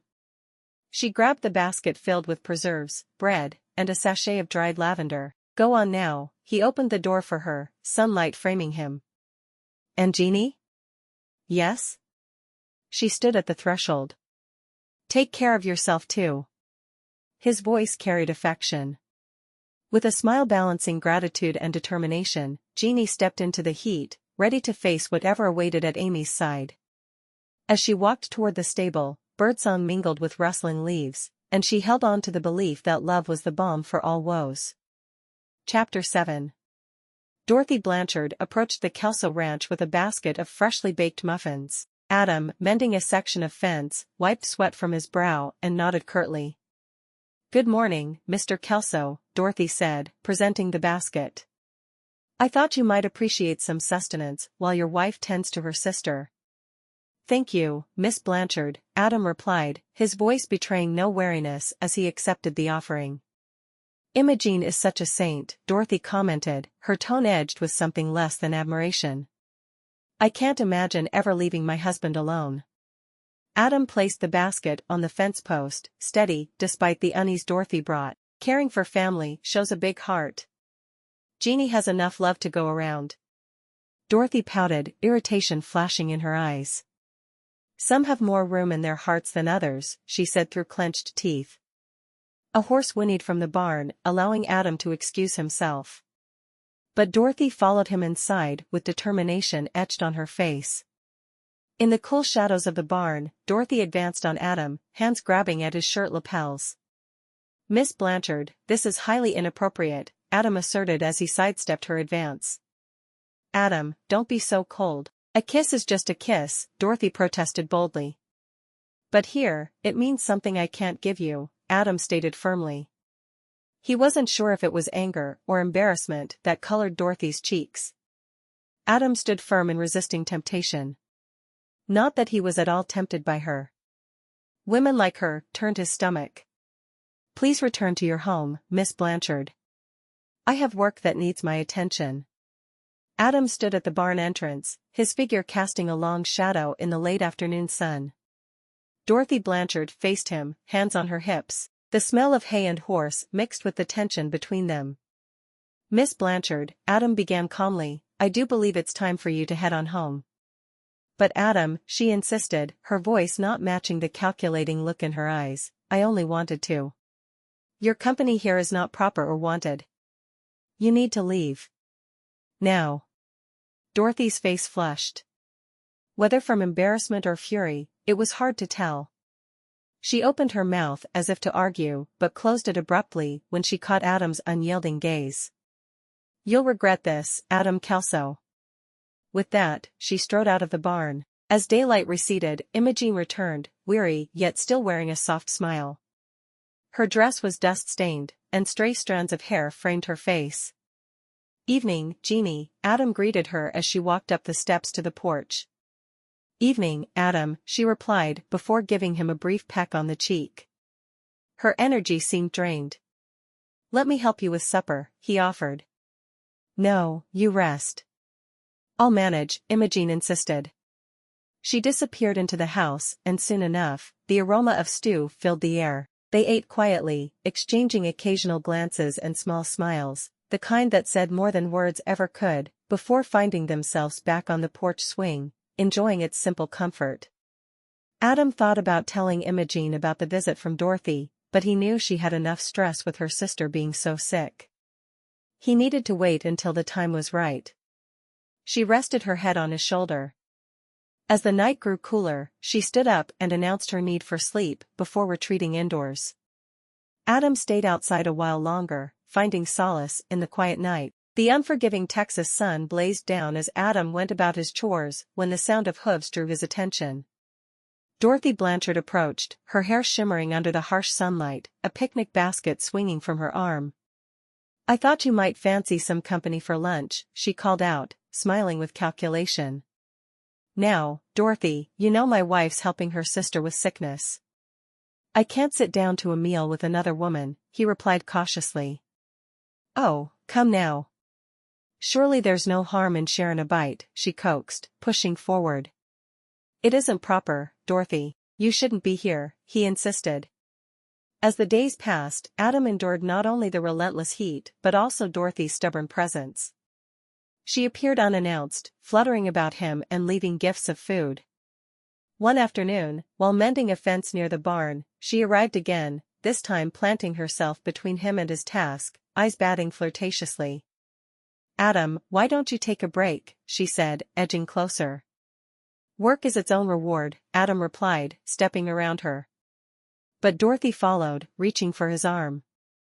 "One little kiss wouldn't hurt," she said, leaning in. Adam stepped back, his face set. "Mississippi Blanchard, my marriage isn't up for debate. Now, I must insist, leave me to my work," he said firmly. She huffed and turned away. Each day, Dorothy's determination grew, with each rebuff. It was a dance of discomfort, and he was sick of her appearing out of nowhere and trying to tempt him. Meanwhile, Imogene tended to Amy, her hands working tirelessly, a stark contrast to Dorothy's self-serving display. As the week waned, Dorothy's failed seductions continued. She stood next to Adam as he checked the horses, and waited by the well only to attempt an embrace. With each attempt, Adam's resolve didn't waver. Despite facing each day with humor and patience, there was weariness in his eyes, that of a man looking forward to the end of a taxing trial. Adam watched the sun dip below the horizon over the ranch. He leaned against the porch railing when footsteps approached. Imogene stood before him. "Evening, Jeannie," he greeted, but felt weighed down. "Adam."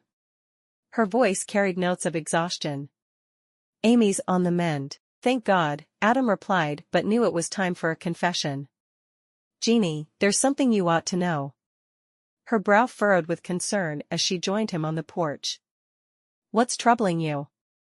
"It's Dorothy Blanchard," he said. "She's been coming by the ranch daily while you're away." Imogene paled. "Every day? Why didn't you tell me sooner?" He sighed, looking at her earnestly. "I didn't want to trouble you with Amy being sick." A silence fell between them. Imogene clasped her hands. "Adam, I trust you.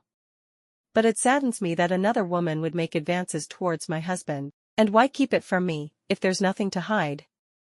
"Jeannie," his voice was gentle but firm, "I didn't want to give her actions more credit than they deserved. My heart belongs to you, and no one else." Eyes more lonely than the moon searched his. "I believe you, Adam. But secrets fester even with good intentions." "Then let there be no more secrets between us," he took her hand, brushing over her knuckles, a gesture full of unspoken apologies. "Let's leave it in the Lord's hands," she suggested softly. "He'll see us through this." "Agreed," Adam said, sharing a quiet moment with his wife. The morning sun cast a soft golden hue across the Kelso ranch as Adam led Bluebonnet out of the stable. Imogene watched from the fence, still affected by the previous day. "Ready for another lesson, Jeannie?" Adam called, concern underlining his steady voice. She offered a thin smile and nodded. "Sure am," she replied, striving for cheerfulness as she joined him in the paddock. Adam adjusted the stirrups before offering her a hand up onto Bluebonnet's back, lingering just a second longer than necessary for support. He stepped back and watched as Jeannie gathered the reins. "Remember to keep your posture straight and your eyes where you want to go," he reminded her. He would do anything to close the distance that was between them since he'd told her about Dorothy. Imogene nudged Bluebonnet into a walk, her thoughts preoccupied. "Look at you, a natural," Adam praised, but Imogene's eyes remained dull. She admitted to being tired from the long week. "Understandable," he agreed. "But remember, burdens shared are burdens halved." Imogene couldn't shake her doubts. Later, alone at home, she focused on household chores. As she washed Adam's shirts, each stroke became a silent prayer for clarity and peace in her marriage. Her gaze lingered on the horizon, seeking trust not only in God's plan but also in her husband's love. By evening, Imogene's hands showed signs of labor. Yet it was the weight of the unknown and the balance of trust and truth that wearied her most. Imogene set the table, the aroma of roast chicken and freshly baked bread filling the kitchen. Supper was usually a quiet affair, but tonight there was restlessness in her movements. Adam watched his wife, attempting to gauge her mood. "This is a mighty fine supper, Jeannie." "Thank you," she replied, her smile not reaching her eyes. They ate quietly, before Imogene spoke up. "Adam, I'm not sure I'm looking forward to church tomorrow." Surprised, Adam urged her to continue. It's just. All this trouble with Dorothy coming around has me worried. People will be judging us. Her hands clenched tightly. Jeannie, whatever they might think or say, you know I've only got eyes for you. I do, Imogen said, squeezing his hand, but it's hard not knowing sooner about Dorothy's visits. Jeannie, I should have told you straight away, Adam conceded. I was trying to spare you more worry. Let's just get through tomorrow, Imogen resolved, ready to face their trials head-on. Whatever you need, Jeannie, Adam assured her, his gaze steady and sincere. We'll go to church, holding our heads high. Chapter 8. Under the old oak tree beside the modest church, Imogen whispered urgently to Hannah. Can you believe Dorothy's trying to charm Adam? She's relentless in her pursuit of men. Jeannie shook her head. It's making me crazy. Hannah stopped fidgeting with her lace handkerchief, her expression focused. Dorothy's playing games again, she asked, a hint of disgust in her tone. Like a cat with a mouse, Imogen said, her fingers betraying frustration as she tucked a strand of hair behind her ear. She's fluttering around him, batting her eyelashes, and trying to get him to kiss her. Oomph. Well, she won't get far if I have anything to say about it, Hannah declared, her resolve echoing in her posture. I'll be on the lookout for her tricks. And I'll let the other sisters know, and we'll all watch out for her. Imogen's eyes brightened with hope. Truly? Cross my heart, Hannah vowed. I won't let that woman disrupt our family. Imogen smiled gratefully and squeezed Hannah's hand. Thank you, Hannah. I knew I could count on you. Anytime, Jeannie, Hannah replied with a wry half-smile. We'll see to it that Dorothy's games remain fruitless. The midday sun warmed the quaint homestead as the last church bell tone vanished into the air. Imogen Jeannie Kelso, her skin flushed from the sermon and heat, observed Hannah and Amos approaching with surprise and curiosity. Welcome, Jeannie greeted, glancing at Amos and Adam behind Hannah. Their laughter was rich, and she realized the two men were very close. Thank you for having us, Hannah replied, her voice intricate and deliberate. Inside, the smell of roasted chicken and fresh bread provided comfort after a long day. As supper concluded, the men left the room, leaving the sisters alone to talk. Hannah hesitated before opening up to Imogen on the challenges of being married to a pastor. Imogen listened intently, likening it to tending a garden. They both agreed. Shifting topics, Hannah asked about Jeannie's difficulties with Dorothy. Jeannie nodded, frustratedly recalling Dorothy's attempts to entangle herself with Adam. Hannah reassured her sister that Adam wasn't the kind of man to stray. Thank you, Jeannie whispered gratefully. Family sticks together, Hannah declared firmly. No matter how stormy the seas get. The sun dipped behind the Texas horizon as Adam and Amos returned inside, their laughter warming the evening air. Jeannie, Hannah, Adam called, care for a game of cards? Imogen shared a mischievous glance with Hannah before agreeing. As they played, the room filled with friendly banter and the slap of cards against wood. The competition gradually waned, replaced by laughter and light-hearted tales. Eventually, farewells gave way to yawns. Thank you for supper and your company, Hannah said, hugging Jeannie. Anytime, dear sister, Imogen responded. Once alone with Adam, Imogen sighed in contentment. Hannah and I had quite the talk today, she began, clearing the table. Her movements were deliberate, giving her time to gather her thoughts. About Dorothy? Adam asked, his gaze steady upon her. Yes, she admitted. I trust you, but she's really doing all she can to stir up trouble. He nodded. Hannah mentioned something about that. But you seem better now. I am, Imogen confirmed. Hannah promised to help keep an eye on her. Adam stood up and took her hands gently. We'll handle it together. You're my family now too. I know you trust your sisters, but don't forget, you and I are on the same side of this as well. Imogen and Adam moved together, clearing the remains of the evening's card game. Imogen, Adam glanced over, I reckon there's more on your mind than Dorothy's shenanigans. She looked up, surprised. His eyes held a knowing glint. He was aware of Hannah's quiet confessions. There is, she admitted. About Hannah, he said, his tone even, she's told me of her beliefs, or lack thereof. Their gazes locked as they shared an understanding about Hannah's atheism.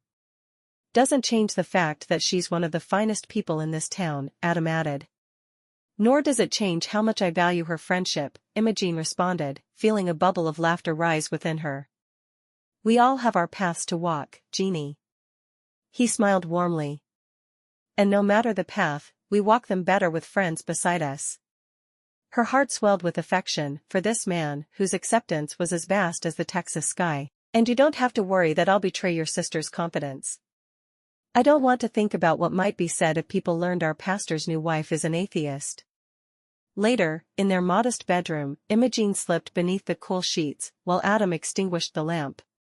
She turned toward him, feeling a comforting presence. Nestling close, she pondered the strength of their bond, enduring as the land itself. He wrapped an arm around her, his breath steady in the stillness. In their sanctuary, Imogene allowed herself to be enveloped by warmth, not just from the balmy Texas night but from the certainty that filled her heart. Imogene nestled into Adam, crickets humming outside their window. His steady breathing lured her toward drowsiness. Sweetheart, he whispered. MMM? Are you still awake? His calloused hand brushed a strand of hair from her forehead. Just about, she replied softly, a hint of laughter in her voice. Good. He kissed her temple. I think we're gonna make a fine team, you and I. She chuckled. You think so? You aren't just saying that because I can whip up a mean apple pie, are you? Darling, your pie is heaven sent, but it's your heart that makes me the luckiest man this side of the Rio Grande. His sincerity warmed her. Her heart swelled as she snuggled closer, feeling his fingers trace her cheek. Adam Kelso, you do have a way with words when you're not talking to horses. Only the best for my wife, he rumbled. Their banter faded into the night as tranquility washed over Imogene. Here, in the shelter of Adam's arms, she found peace. Drifting off to sleep, a smile graced her lips, the smile of a woman who knew her heart was safe. In Adam, she had a steadfast partner whose loyalty was certain. With that final thought, Imogene surrendered to slumber, her contented sigh testament to her happiness. Chapter 9. Imogene Kelso hummed a tune while she fried onions on the stove. The Texas heat pressed against the kitchen walls, yet she remained unruffled as she rinsed garden greens at the sink. Aromas of bubbling stew and fresh bread filled the room. She couldn't wait until winter when she would have fresh produce all through the season. Also, it would be a blessing to have the cooler weather. A hesitant knock interrupted her cooking. Taking the frying pan from the stove and wiping her hands, Imogene opened the door to reveal Dorothy Blanchard. Dorothy. What brings you here? Imogene asked, inviting her in. Even if the other woman wasn't kind or civil, she would never be rude to a guest in her home. Dorothy's lips quivered and her gaze darted like a startled sparrow. Imogene sensed that she needed someone to talk to. As a newcomer to their community who had arrived just before Imogene and her sisters, she knew the woman must need a friend. It would be difficult, but she could be that friend. You look flustered. Sit down, and I'll get us some tea. Imogene guided Dorothy to their well-used wooden table. As they settled in, Imogene poured tea from the kettle, steam curling upward. She pushed a cup across the table, hoping to ease Dorothy's apparent distress. Thank you, Dorothy whispered, disheveled. I'm in such a pickle. Imogene sat down opposite her, offering an encouraging smile. Go on then, out with it. Dorothy fidgeted with her teacup, the porcelain clinked softly against the saucer. Her eyes met Imogene's, urgency stirring tension in the air. Jeannie, she said, voice trembling, I'm expecting, and Adam, he's the father. The heavy words hung between them. Imogene's teacup slipped from her hand, shattering on the worn floor, her composure following suit. Imogene, I know how this sounds, Dorothy stammered, her fingers twisting in the fabric of her skirt, but I've admired Adam ever since I came to town, and when he offered me kindness, I thought maybe, she shook her head. I thought we'd marry until you came to town. Kindness? Imogene interrupted sharply. You mistake his good nature for affection? Dorothy looked down at her lap, her cheeks flushed. But he liked me, she admitted. I know he did. He wouldn't have made a baby with me otherwise, now would he? An opportunity? To weave a web of lies around a man of honor? Imogene's heart pounded in her chest. Oh, Dorothy, do you hear yourself? They're not lies. I'm telling the truth. Leave my house, Imogene said quietly, her words filled with anger. Dorothy rose, backing away as the screen door slammed shut behind her. The door left Imogene alone with the echo of betrayal. Imogene's hands clenched into fists as she stormed out of the house toward the corral, disbelief and hurt transforming into indignation. Adam was there, amidst the horses, filling a trough with fresh water. Their tranquil presence could not soothe Imogene. Her throat tightened with grief, yet she forced the words out. Adam Kelso, she cried, fury present in her voice. Imogene's tears blurred the way back to the house, each step weighed down by memories. Once inside, she went to her bedroom, seeking refuge. Her trembling fingers locked the door, shutting out the world. Sobs racked her frame as she sank onto the bed, her body curling instinctively. A relentless stream of tears cascaded down her cheeks, hollowing her soul. Lord above, she whispered between gasps, clinging to her fragile faith. Grant me the strength to weather this storm. As shadows lengthened across the wooden floor, Imogene remained adrift in grief. Adam's image haunted her, how could she ever trust him again? Amidst anguish, a flicker of hope stubbornly clung to her mind, that their love might be strong enough to withstand this trial. For now, Imogene wept, alone with shattered dreams and an uncertain future. Urgent knocks pulled Imogene from her misery. She remained motionless, sobs subsided to shuddering breaths. Jeannie, please, came Adam's muffled plea, from behind the door. Open the door. We need to talk, face to face. His words hung in the air. Jeannie, I'll make this right. Let me in. Please. Imogene hesitated, her hand over the lock. With resolve, she turned the key and led Adam inside. Thank you, he said, hat clutched in trembling hands. They sat on the bed, a charged space between them. Jeannie, look at me, Adam implored softly. I'm not the kind of man to break his vows. You've got to believe that. She met his gaze, searching his eyes for something that might tell her the truth. Adam, she whispered, my heart feels trampled. How can we mend something so torn? Day by day, he replied, reaching out to touch her hand. Step by step, together. Imogene watched Adam, her emotions oscillating between anger and longing. His earnest face reminded her of their shared dreams. Her words were empty, he said, his voice steady, despite trembling hands. I love you more than rain on parched land, more than green after a dry summer. As Imogene's anger faded under his sincere gaze, a seed of hope sprouted within her. If only you'd said that before she told me she was expecting your child. She paused looking at him for a moment. How did you know what she said? He shook his head. She told me on her way off the property. There's no way, there's only one woman I've ever touched that way, and she's sitting beside me. How can I trust you again? I'll work to mend what's been torn, he promised, his calloused touch gentle yet strong. Words failed her at first, but she finally answered, Adam, my heart hurts, but I still want to walk this path with you. It'll take more than pretty promises. Then action shall be my sermon, he replied, seriousness laced with humor. My love for you will be my consistent gospel. I don't know why she's doing this. As twilight approached, Imogene recognized the depth of her affection for Adam and the future they could rebuild together. They embraced. The warmth of his hands offered comfort and unspoken promises. Adam, she whispered against his chest, I really don't know how we're going to get through this. Even if it's not true, she's going to tell everyone at church that it is true. He gently kissed her head. I swear to you, it's not true. I would never do such a thing. If I had betted her, I would have married her.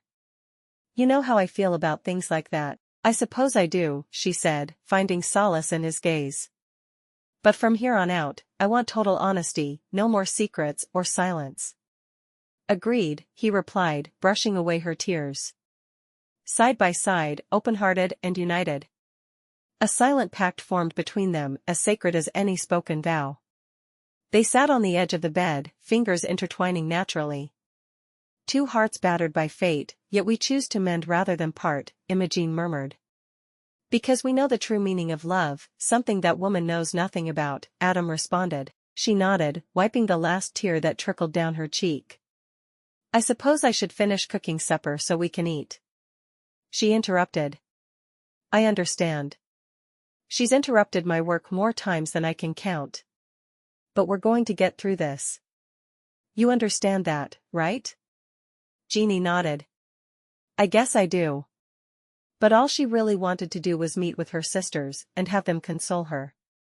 She believed him, mostly, but what about the other part of her that couldn't forget what that woman had said? Let's go and I'll put supper on the table, but it's not going to be the delicious meal I had planned, I'm sorry to say. I'm afraid I've ruined the onions. That's all right. I'd eat grass with you, before I'd eat my favorite foods with her. Chapter 10. Imogene sat in her stifling room, the air thick with anticipation. She held Jane's letter, her sister's words blurred by the tears that threatened to fall. Dorothy's announcement echoed relentlessly in her mind. It had been 2 weeks since Dorothy had told her she was expecting Adam's baby, and she still heard the words ringing in her mind over and over. The door creaked as Adam entered and approached Imogene.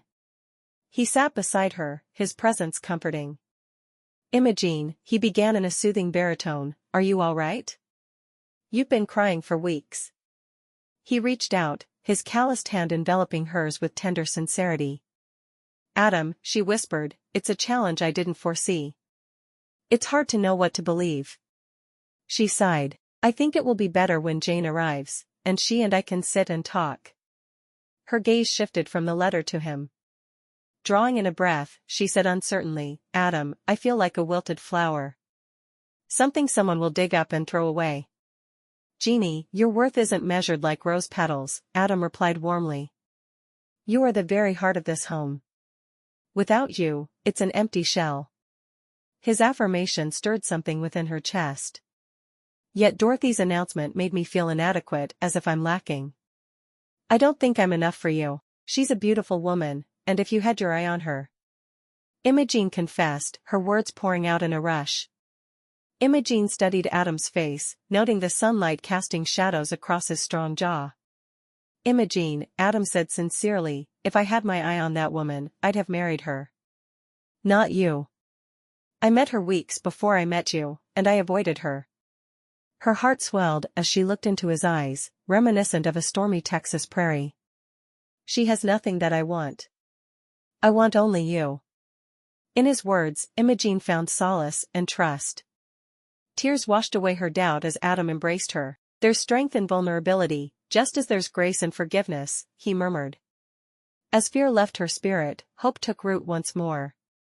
Accepting his offered handkerchief with a watery smile, they stepped outside into the heat of the afternoon.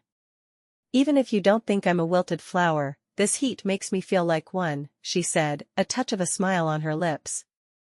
Walking side by side in companionable silence, Imogene felt stronger. Adam, sometimes I feel like a wildflower, trying to thrive in a cultivated garden. He squeezed her hand and faced her fully. I find greater beauty in wildflowers than I do in all the roses in the world. You're beautiful to me. I chose you to spend forever with. Not her. Imogene and Adam crossed the ranch. A companionable silence enveloped them, accompanied by evening's soft sounds. Imogene glanced at Adam, his face shadowed beneath his hat, and felt the urge to ask a question that had been gnawing at her. Adam, she said, there's something I need to know. Anything, Jeannie, he responded with gentle encouragement. Dorothy Blanchard. Did you ever? Were there any feelings? Feelings? Adam interrupted firmly. Dorothy pursued me relentlessly. But I never cared for her. Our entire relationship was in her head. Her breath hitched as she searched for the truth in his eyes. So there's nothing left unsaid? No hidden emotions? None, He took her hands and stopped walking. Dorothy's like wild wind, unpredictable and untamed. But you're like earth, solid and nurturing. I have never even touched the woman except to push her away from me. Imogene sighed softly, a mixture of relief and resignation. Adam's words brought clarity, his eyes steady and sure. Adam, I let my fears cloud my judgment, she admitted. It's just so hard to tell what is the truth and what isn't. He squeezed her hand, strong yet tender. We all have moments of doubt, Jeannie. What we do after defines us. They found respite under an old oak tree, its limbs stretched wide, offering generous shade. Look at this place, Imogene mused. It's like it was painted just for us. It does, Adam smiled subtly. Their fingers intertwined, and they spoke of dreams yet to be chased and their unfolding future. I dream of sunrises together and familiar hooves on this land, Adam confessed. And I dream of sprawling gardens, and words that touch hearts as yours has touched mine, Imogene added. And children. I want so many children that we don't know what to do with them all. She paused for a moment. Let's promise to chase those dreams side by side, he said, conviction evident in his voice. I know together, we can make them all come true. Amen to that, she whispered. Do you think I'm ready to ride Bluebonnet alone? Adam thought for a moment. Yes, I think that would be fine. You've had several lessons now, and I know that the two of you do well together. Oh, thank you. I think going for a ride by myself will do me a world of good. She could just picture wearing her brown hair down and folding behind her. It felt like the epitome of freedom. Adam, she said, there's something I need to confess. He turned to her, his eyes pools of patience. Anything, Imogene, you know you can tell me. She fiddled with the hem of her skirt. I've been hiding behind my writing and my gardening. I've written a great deal of sad poetry, and I've been hiding in the greenhouse. I'd rather my hands be in dirt than my mind be on that woman. I guess they've been a way to escape my pain. Adam's hand found hers, warm and reassuring. Jeannie, he said softly, whether you've been writing for yourself or others, I know your words are beautiful and valuable. As to gardening, I'm going to be very happy to eat whatever you've grown. Except roses, of course. I've never liked the taste of roses. Imogene giggled. I want to be open with you, but it's hard. Sometimes it feels safer to bury it all under the marigolds or between the pages. Safer, maybe, Adam conceded, but I won't be eating marigolds either. Let's promise to talk, really talk about what's in our hearts with each other. No more hiding, no more fear. All right, she agreed, her resolve firming. We'll work on being transparent, like the streams that run through this land. And we'll support one another's dreams, however lofty they may be. Exactly, Adam said, his thumb brushing across the palm of her hand. And when the path gets rocky, we'll conquer it side by side. A small laugh escaped Imogene's lips, her heart warmed by the image. I suppose that makes us quite the team. We are, he replied, the corners of his eyes crinkling in amusement. An unbeatable one at that. Imogene rose first, brushing wayward strands of hair from her face. Adam stood beside her, offering a hand to help her up from their shaded refuge, beneath the sprawling oak tree. Together they stood for a moment, letting the twilight envelop them. Shall we? Adam's voice was gentle, an invitation rather than a command. Yes, Imogene agreed, her heart lightened by their shared promise. Together, they walked back to the ranch house, holding on to one another. She had to remind herself that he was as much a victim to the lies as she was. Upon reaching the homestead, the aroma of a modest supper wafted out to greet them, a fragrant reminder of life's simple blessings. The meal was simple, yet every bite tasted of something richer, understanding and companionship that no sumptuous feast could match. Your stew is divine, as always, Adam said. Thank you, Imogene replied, a blush coloring her cheeks. Cooking for you has become one of my greatest pleasures. Remember when we first met? Imogene ventured, a playful note in her voice. I was so certain that our marriage would be nothing more than a convenient arrangement. She shook her head. It doesn't always feel convenient. Adam chuckled. I knew better. From the moment I spotted you at that dance, I knew you were going to be the other half of me. You've become my partner, and my confidant. Then here's what's going to happen. If that woman bothers us again, I will turn myself into Dona Quixote, and I will tilt at the windmills of her lies. Adam laughed. I'll help you make the lance. And we'll need armor for Bluebonnet, of course. She put her hand over her heart and said, my hero. Always, Adam agreed, his thumb tracing circles upon her skin. I may even ride alongside you. That windmill will be reduced to dust. She cleared the dishes and washed them quickly before joining Adam in the parlor. She sat beside him on the sofa. Tonight, I feel as though we've been given a second chance, Imogene whispered. Then let's cherish every moment, Adam said, his gaze deep with emotion.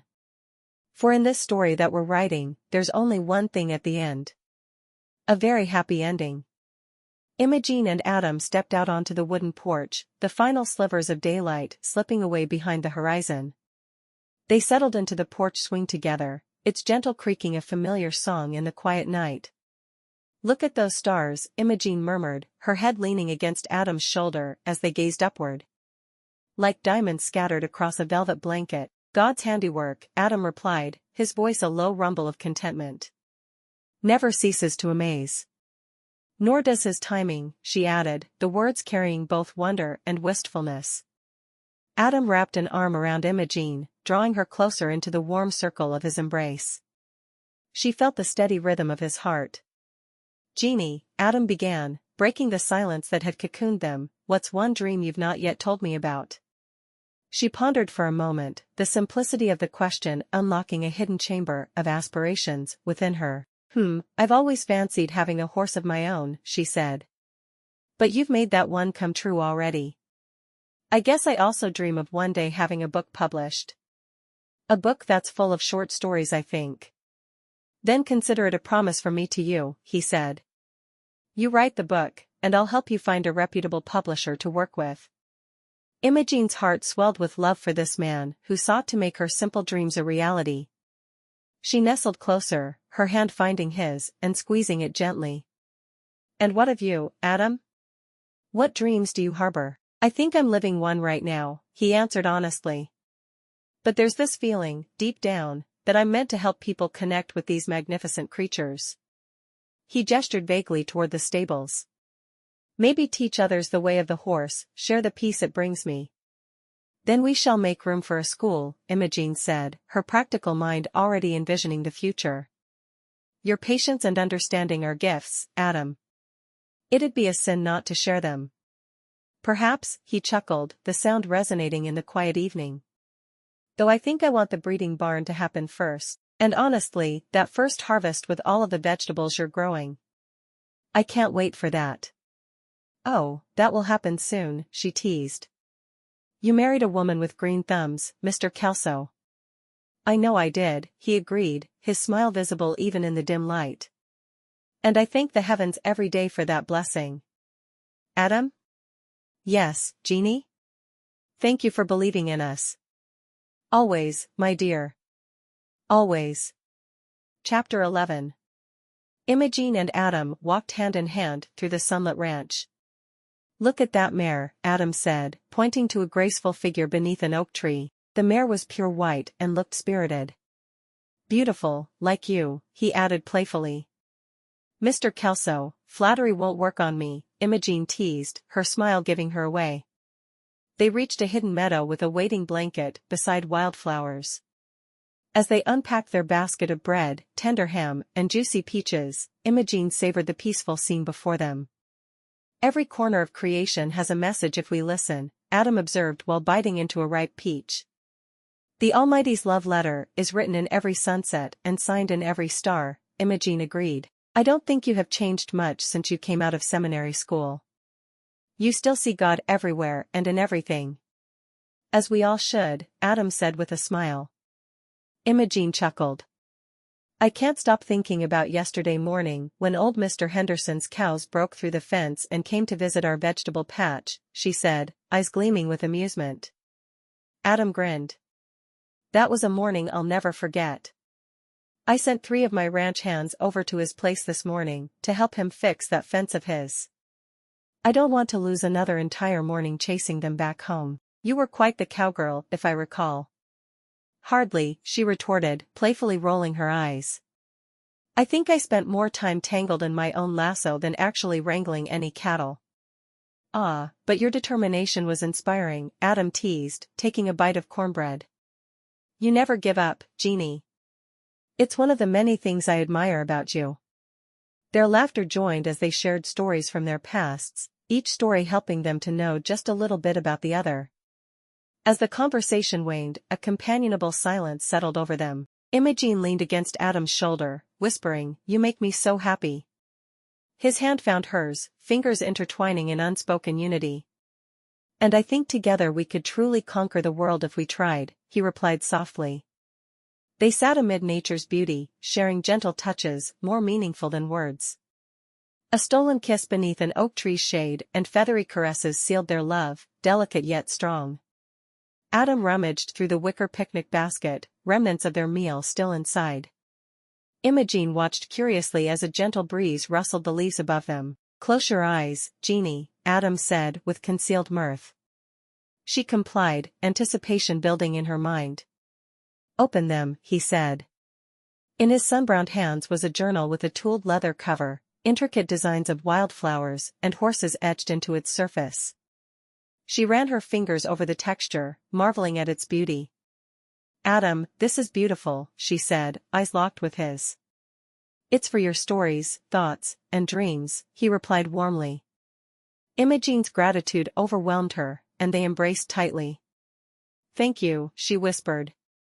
He couldn't have come up with a better gift for her. This was absolutely perfect. He knew her better than anyone. They lay side by side on the blanket, hands laced together.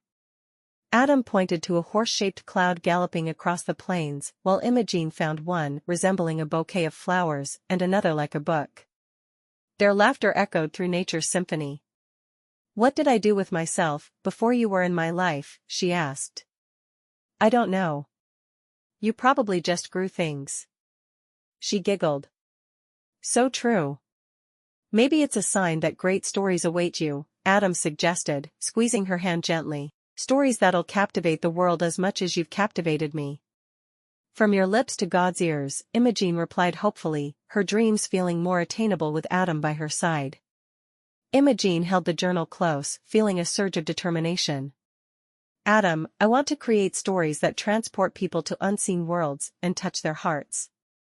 Adam's gaze met hers. "You will, Jeannie. Your spirit is like this land, endless and full of untold stories. But what if my dreams are fleeting, and no one enjoys them? Why would you think they wouldn't be enjoyed? Have you told them to others?" She smiled, remembering. "Back in Massachusetts, I was in charge of the garden for the orphanage. It was all I had to do, and I of course had a dozen young helpers. Every day we'd be outside working in the garden, and one of the children would ask me to tell them a story. They were always mesmerized. Mrs. Jackson tried to save money for me to go to college to work on writing more, but there was no way she could gather the funds needed. There was always a broken arm that needed mending or someone who needed to see a doctor. It's fine. I learned a lot in school, and I've continued to work on it. I didn't know you had dreams of going to college. Fort Worth University is just a short drive. You could attend school there." She laughed softly. "No. I'm a wife now. I'm happy with my life. It was just a fleeting dream." "Are you certain? I don't want you to give up your dreams just because we're married." "I'm very certain. I'm ready for children now. No need to go to school." He frowned. "I worry that you'll feel trapped as a housewife if your dream was college. But don't you see? It wasn't. My dream has always been writing. I can do that without a fancy degree." "I suppose you can." He looked at the journal she was still holding. "But you need to start writing in that book soon. I want to read your stories." "You'll get sick of my stories before too long," she said with a grin. Adam stood and reached out a hand. "Let's walk to the creek." The cool water helps free the mind. As they made their way to the babbling creek, Imogene couldn't help but feel cherished by him. Adam would do anything for her, and he'd proven it more than once. They removed their shoes and stepped into the stream. "Thank you, Adam," she said softly, "for believing in me when I struggled to." He joined her in the water with a smile. "Jeannie, your spark will ignite the world's imagination." Imogene dangled her feet in the creek beside Adam, their shoulders occasionally touching as they shared visions of their intertwined future. "Imagine a garden right over there," Imogene said, pointing to a sun-dappled patch near the creek. "Tomatoes, cucumbers, and strawberries." Adam chuckled. "I'll build you a stable on the other side for your dream horse. Promise?" she asked. "Cross my heart," he replied earnestly. "I've been working on a story," Imogene mentioned, retrieving a small notebook from the pocket of her apron. "Would you like to hear it?" Adam smiled warmly. "Nothing would please me more." As Imogene read her tale aloud, Adam listened intently, captivated by the vivid images her words created. "That was incredible, Jeannie," he praised genuinely. "You have a gift." "Truly?" Her cheeks flushed with pleasure. "A little fanciful is good for the soul," he reasoned. "Yours is like a breath of fresh air." Imogene laughed. "Thank you. One day soon, we'll go on an escapade, and I can write all about it." "Count on it," he promised, and they turned their gazes back to the tranquil waters.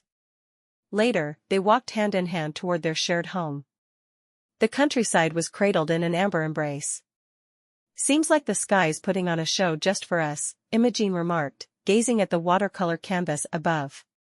"Nature's finest curtain call," Adam murmured beside her. As the last rays of daylight framed him, he pulled Imogene close. Their lips met in a kiss that held both tender promise and unwavering dedication, as if the land bore witness to their love. "Adam," she breathed when they parted. "Jeannie," he whispered, his thumb caressing her cheek gently. After a lingering look, they separated for their evening preparations. Imogene sat at the desk by the window, opening the journal Adam gifted her. With inkwell and quill, she began to write tales of love and adventure inspired by their own adventures. His presence was woven through every line. She prayed silently, thankful for this love and peace. Her faith guided her hand as she wrote. As night deepened outside, Imogene set down her quill, heart full and spirit alight with contentment. In the pages of her journal, she captured the essence of their day, a writer's treasure. Within their modest living quarters, Imogene's love for Adam illuminated her soul and spilled into the stories she would share one day. Adam entered the stable and attended to the chestnut mare, his thoughts drifting to Imogene. As he checked the hooves of a gray gelding, their shared laughter echoed in his mind. Silently praying for wisdom, Adam finished tending to the horses and washed his hands at the outdoor basin.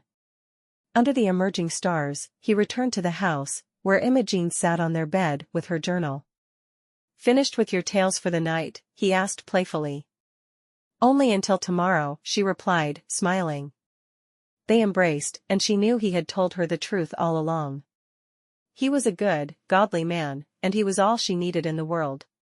"Love believes all things," Imogene whispered. Never again would she doubt the man she'd married. Chapter 12. For a while, everything went perfectly. Dorothy seemed to disappear for a few months, and all was well in Imogene's world.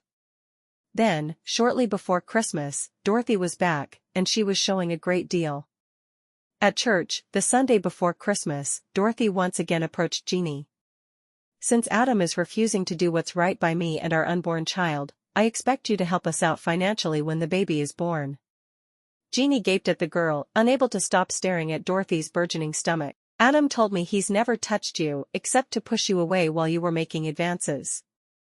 "Of course, he told you that. He doesn't want you to blame him for straying. But I'm going to need help. If you can't help financially, then you'll need to watch the baby while I work." Jeannie shook her head. "I refuse to believe you. I trust my husband." But did she? In the back of her mind, she had to worry that Adam had strayed, though Dorothy looked like she was a great deal further along than the 6 months she said she was. Dorothy sighed. I think I'll have to go see Pastor Kaufman then. He'll make sure you do what's right. Go ahead, Jeannie said, frustrated by the entire situation. Imogene settled beneath an old live oak, glad that the weather was still nice enough, even in December, that she could do so.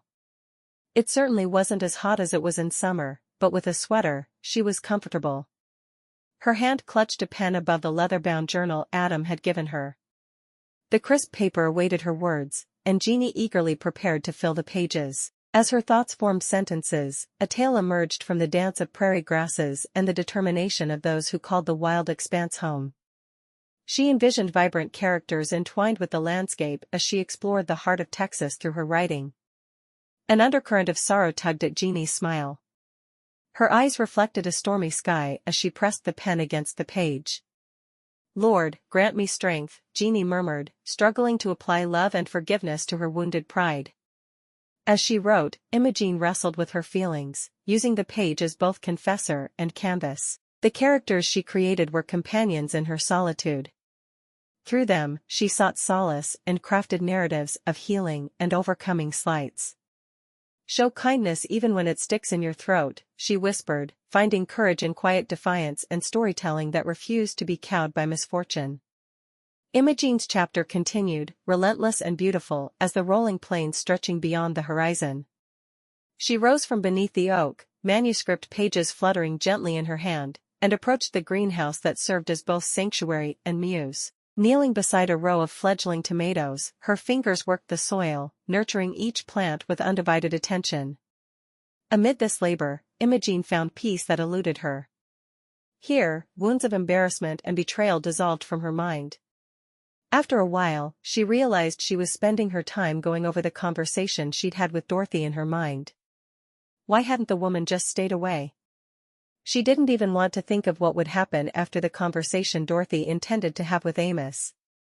Would it hurt Adam's friendship with the pastor? She had no idea, but she didn't want to cause trouble. With renewed spirit, she returned to the shade of the oak and dipped her pen into the inkwell. Words had been simmering in her mind, tales yearning to be told, and now they flowed freely from an inexhaustible wellspring of creativity. Her characters sprang to life beneath her pen. Love blossomed on the page, while adventure galloped across the lines. Imogene crafted her stories with devotion, weaving threads of hope and courage through her fictional world. Imogene's pen moved swiftly across the page, crafting the tale of Annabelle, a headstrong young woman resembling Jeannie in many ways. She situated Annabelle on a ranch on the Texas frontier, where sunrays left golden streaks on the earth. With a swift motion, Imogene described Annabelle confronting a cattle baron attempting to seize her family's land. Amidst this conflict, her courage remained steadfast, much like the wild mustangs in the plains. Samuel entered Imogene's story, a roguish cowboy with an infectious smile and laughter that blended with rustling mesquite leaves. However, his eyes held sorrow from a love lost long ago. The Texas landscape unfolded beneath Imogene's quill as a significant presence itself, filled with contrasting elements such as tranquil creeks and roaring summer storms.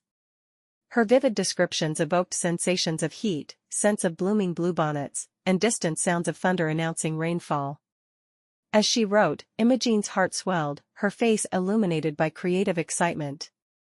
Each line celebrated cherished dreams, while each paragraph conveyed an intimate connection between her soul and the world she brought to life. Immersed in the realm of her creation, Imogene became more than just an observer. She took part in the adventure etched on the page. Her words captured human struggle and triumph, weaving together her characters' lives like strands of an intricate braid. In these moments of artistic abandon, daily worries dissipated like morning mist.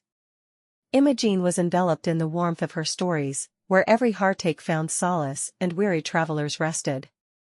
Writing became a prayer, whispered hopes for a better tomorrow etched in ink within her fictitious universe. Raindrops fell, and Imogene hurried back to the greenhouse, a source of solace amid life's storms. Kneeling in the damp soil, she admired zinnias that blazed like little suns, fiery marigolds, and delicate forget-me-nots. Resilience, she murmured, eyeing a daisy that had pushed through a crack in the dry ground. Like her plants, Jeannie was a survivor. Life at Mrs. Jackson's orphanage offered few luxuries, Yet in these moments of communion with her plants, she felt truly rich. After the storm, she hurried back to the house, her treasured notebook secured beneath her arm, so she could fix supper.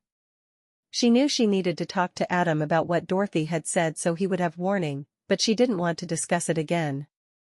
They'd given Dorothy more of their time than she deserved.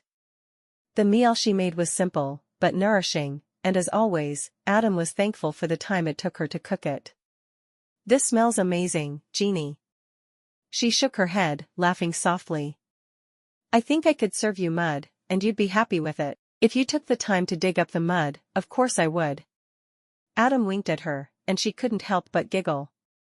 As she sat down, she thought about how to broach the topic that was foremost on her mind. After the prayer, to which she paid little attention, she said, "Dorothy talked to me at church today." "Is she back?" Adam asked. "I was hoping she'd stay gone." "As was I." Jeannie agreed. "She asked me to help her financially once the baby is born. When I said I wouldn't, she asked me to watch the baby while she worked." She shook her head. "I told her I wouldn't help her, and she said she would have a talk with Amos to get you to do the right thing." Adam closed his eyes, and moved his lips, but she couldn't hear what he was saying. When he opened them, he looked at her. "Are you starting to question me again?" he asked. Jeannie shook her head, but switched it to a nod. "I don't know what to believe, Adam. I trust you, but she is very obviously expecting. Though she looks like she's due any day, which wouldn't fit with the timeline she's given me." He sighed. "No, it wouldn't. I met her 2 weeks before you came here, the last week in May. If I was the father, she wouldn't be due for 2 more months.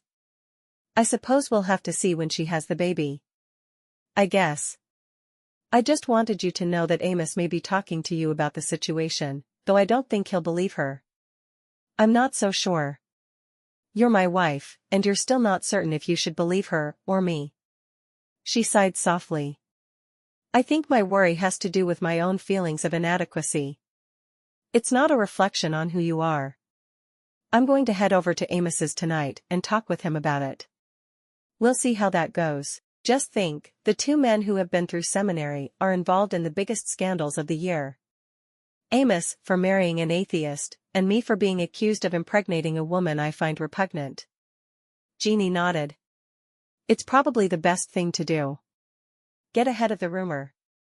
Everything inside her told her she needed to believe her husband, but it was hard to know what to think. After supper, Adam left immediately to go speak with Amos, while Jeannie did the dishes. She was angry with herself for entertaining the idea that he may be guilty of straying, but she couldn't look at Dorothy without feeling lost and confused. In the quiet of her room, Imogene sat at the table that served as her desk. With trembling fingers, she reopened her notebook to revisit the passages she'd written earlier. "One day soon," she whispered, "these pages might speak to the hearts of people I'll never meet, connected through the embrace of story. Thank you, Lord, for this gift," she prayed silently. When Adam returned home, he seemed particularly annoyed. "What happened?" she asked. "Amos does believe me, but Dorothy went to him after speaking to you. He asked if we would be willing to take in the child, so that Dorothy can live her life and forget this ever happened, whoever the father may be." Imogene couldn't help but be excited by the prospect. She wanted children, and she wasn't expecting yet. "So perhaps." "What did you tell him?" "That I'd talk it over with you. The baby isn't mine, but it is an innocent child, who doesn't need to start out life with Dorothy for a mother. How would you feel about it?" "I love the idea," she said. "I'm not expecting yet, and I was an orphan myself. The idea of raising her child, as long as she leaves the area, sounds good to me." He tilted his head to one side, studying her face. "Really? Really?" She grinned at him. "I want a whole house full of children, and then we could have our first. Would you mind?" "The only thing I mind is being accused of something I didn't do. That child is innocent in its mother's lies. I see no reason it should have to be punished by staying with her. Then tell Amos we're more than happy to take the baby in, but I will not watch the child while she works, and we will not give Dorothy any financial support if she keeps it. I'll go back and tell him right now." Adam leaned down and pressed his lips to hers. Don't be too disappointed if it doesn't work out the way we want it to. I'll try. But I am ready for a baby. I am too. I didn't expect it to come about this way, but I won't complain. With that, he was off. Imogene looked down at her chapter in progress, and closed the book, finding a blank sheet of paper in the drawer of her desk. She quickly jotted down everything she would need for a baby. If things worked out, she knew she'd be getting her sisters involved, but not until after the big Christmas party Brenda was organizing for the whole church. Brenda would never forgive her if she took the focus from the party. Chapter 13. Adam entered their humble homestead, eyes glinting with unexpected excitement. Jeannie, he called out like a steady oak, I bring hopeful news from Amos. Imogene paused, her sweeping forgotten. Her smile bloomed like wildflowers outside their window. Tell me everything, she implored, anticipation thrumming in her chest. Amos has a meeting with Dorothy tomorrow.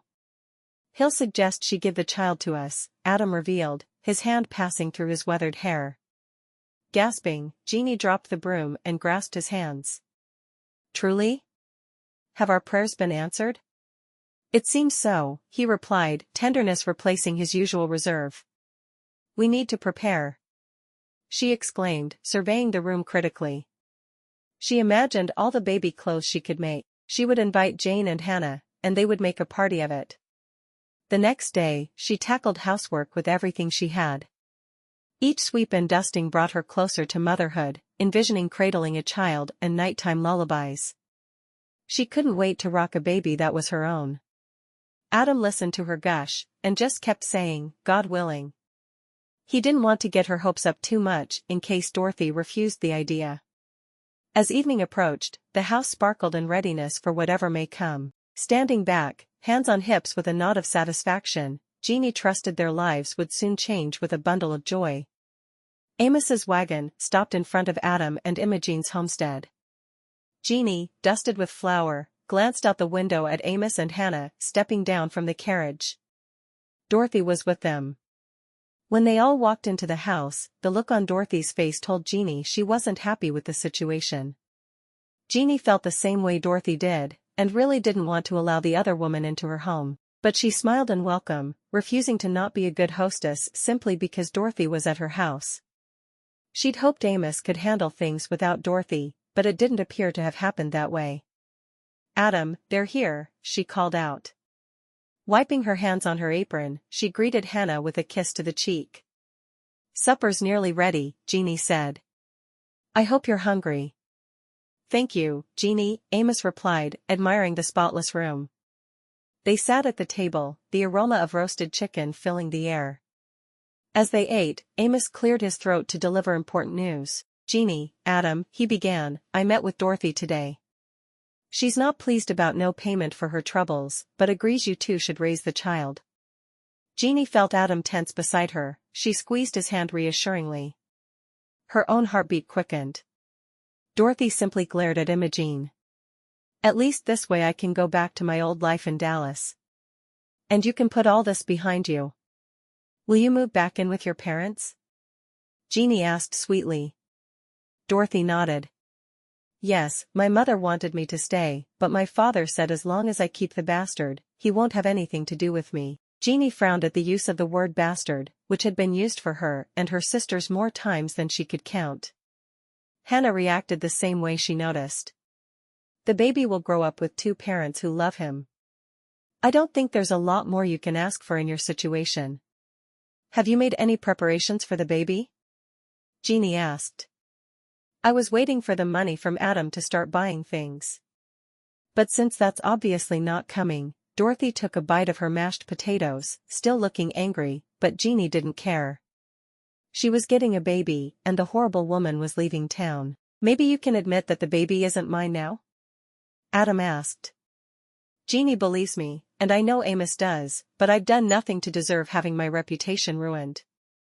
Dorothy threw her napkin at Adam. Fine. The father of the baby is a married man in Dallas.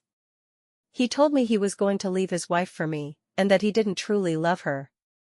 I was just home, and he made it clear that the baby was not something he wanted. She shook her head. I only saw him once, when my mother begged him to come. Other than that, my father made certain I was kept out of sight. Hannah shook her head. I'm sorry your parents weren't both more loving about it. It sounds like your mother's heart is in the right place. As soon as she was finished eating, Dorothy stood. If you'll take me home, Pastor? Adam stood immediately as well. I'll go along. There's no need for a woman to be alone with a man after dark when they're not married. Dorothy pulled her shawl around her shoulders and stalked outside, not waiting for the men to accompany her. As soon as they were gone, Jeannie looked at Hannah and squealed. I'm getting a baby.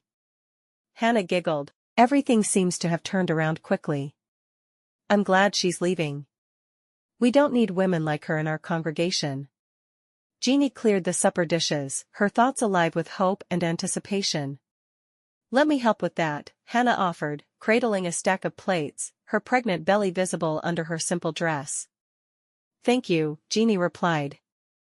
I can't grasp that this is happening, that we'll soon have a little one. Life surprises us, Hannah said, a smile in her eyes. I'll be by your side to help prepare for the baby. And Jane will be here around 6. Jane? Jeannie asked, eyebrows raised. What have you told her? Only that a friend is in need, Hannah reassured. She's eager to help, no questions asked. We shall welcome her curiosity and willingness both, Jeannie chuckled, imagining Jane's reaction. I can't wait to tell all the others. But we need to wait until after Brenda's big Christmas party. Hannah squeezed Jeannie's hand. I wouldn't want to be the one to tell Brenda before the party. She'd strangle us both, she said. Now, let's make room for joy and chaos in this house. Jeannie joined her friend in laughter as they prepared for Jane's arrival and the baby who would soon call this place home. The chime of the clock struck 6, and Jane appeared at the threshold. Imogene ushered her into the sitting room where bolts of fabric lay draped over the sofa. What's all this?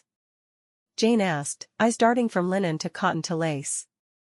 Garments for a new arrival, Jeannie revealed, unfurling a length of soft muslin. Are we sewing for a baby? Jane inquired, excitement evident in her voice. We are, Jeannie confirmed as she reached for the shears. Hannah's baby? Jane asked, still a bit confused. No, mine.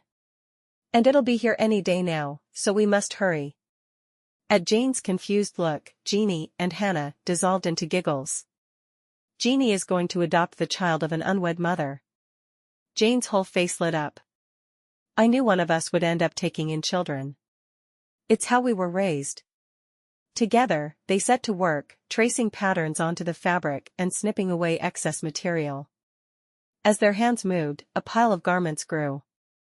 As the sun dipped lower, Hannah paused and picked up a fine piece of flannel. This will make soft diapers. I'll fetch more flannel from the mercantile, come morning, Jane offered. With our joined purpose, there's nothing we cannot accomplish for this baby, Jeannie responded. I wonder where Amos and Adam disappeared to. Hannah said, surprised the men weren't back yet. I'm sure Adam is showing off his new colt. He plans on it being the last one he buys. He and his hands are working on the breeding barn he's wanted for so long, Jeannie said. When the men come back in, I'll serve the cake I made for dessert. I just didn't want to share it with her. Giggling, Hannah nodded. When Jane looked confused again, Jeannie explained the entire situation. Jane shook her head. I don't know how you can be so gracious. You let her eat at your table? She's giving me the most wonderful blessing a woman could ask for. Jeannie sat back, thinking of how everything had changed so quickly, and the tears began. She hadn't realized she was so emotional about it. She knew her sisters thought the blessing was the baby, and that was part of it. The other part was knowing for certain her husband had never strayed. The screen door creaked as Adam closed it behind their departing friends. Amos is driving Jane back home. Is she ever going to choose a man? She has 6 different men in the congregation trying to court her. I'm sure she'll choose soon. She won't like it that Hannah and I have babies, and she doesn't. She'll feel left out and choose one of the men to be her husband. Jeannie surveyed the room before turning to him with excitement in her voice. Soon we'll be caring for a child under this roof. Adam chuckled warmly. And if God wills it, there will be many more. Though not of her own flesh, Jeannie already felt love enough to fill the entire ranch, and the whole state of Texas. Adam reassured her, your heart expands to shelter those in need. I have no doubt you'll be a fierce and true mother. Sitting together on the sofa, they ventured into choosing a name. What about Esther? Brave and strong like the queen, suggested Jeannie. Esther is fine, Adam nodded, but what about Rebecca? It symbolizes binding our family together. Or Joseph, if we're blessed with a boy, added Jeannie, envisioning a young lad playing in the fields. Adam weighed the name. Joseph, a righteous man who stood steadfast in faith. A good path for a boy. Continuing to discuss names, they stayed up late into the night. Jeannie was so happy, she couldn't even express it. She wanted the baby, but she felt she'd been given the gift of a husband who had never strayed. Chapter 13. A week later, Jeannie received the news. She saw Hannah walk by while she was working in the greenhouse. Jeannie pounded on the window, and Hannah rushed over. Dorothy's in labor and needs help. Her mother's with her, but the midwife is helping someone else.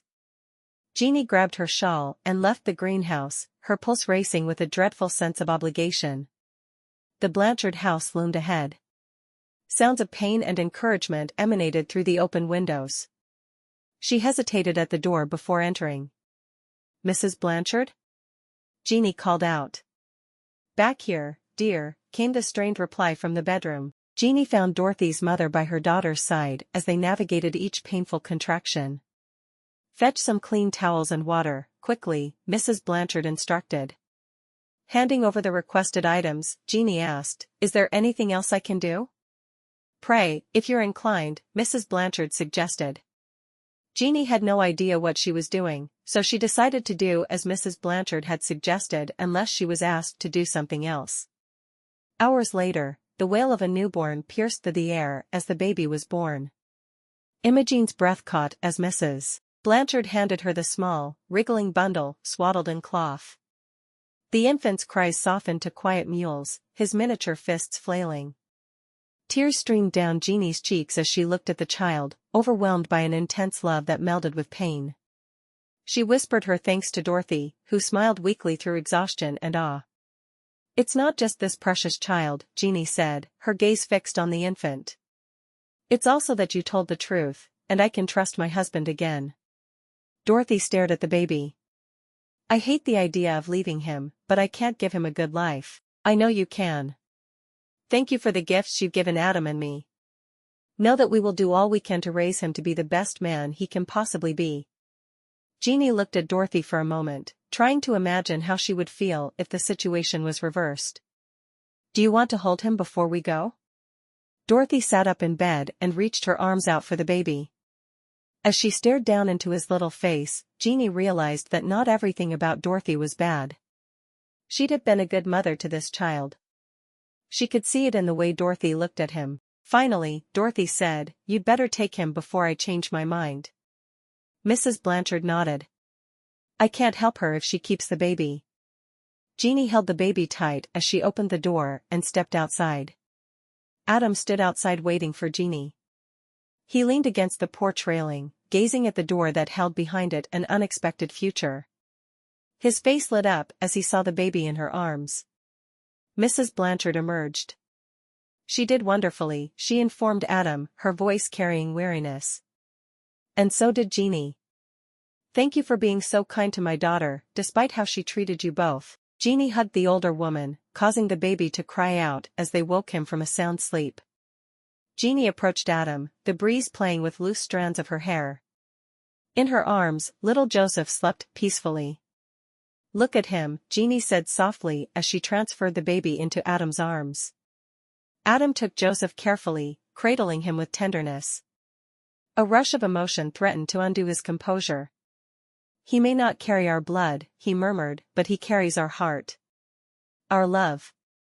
More than enough, Jeannie agreed. And just think, Adam continued, his eyes brightening, one day, I'll be teaching him to ride. Joseph Kelso, horseman extraordinaire, Jeannie teased gently. Adam chuckled warmly. That's right, he agreed. He'll be riding before we know it. Life within the walls of the Kelso house took on a new rhythm. Imogene cradled Joseph, while Jane handed her freshly laundered swaddle. With practiced ease, she folded the cloth.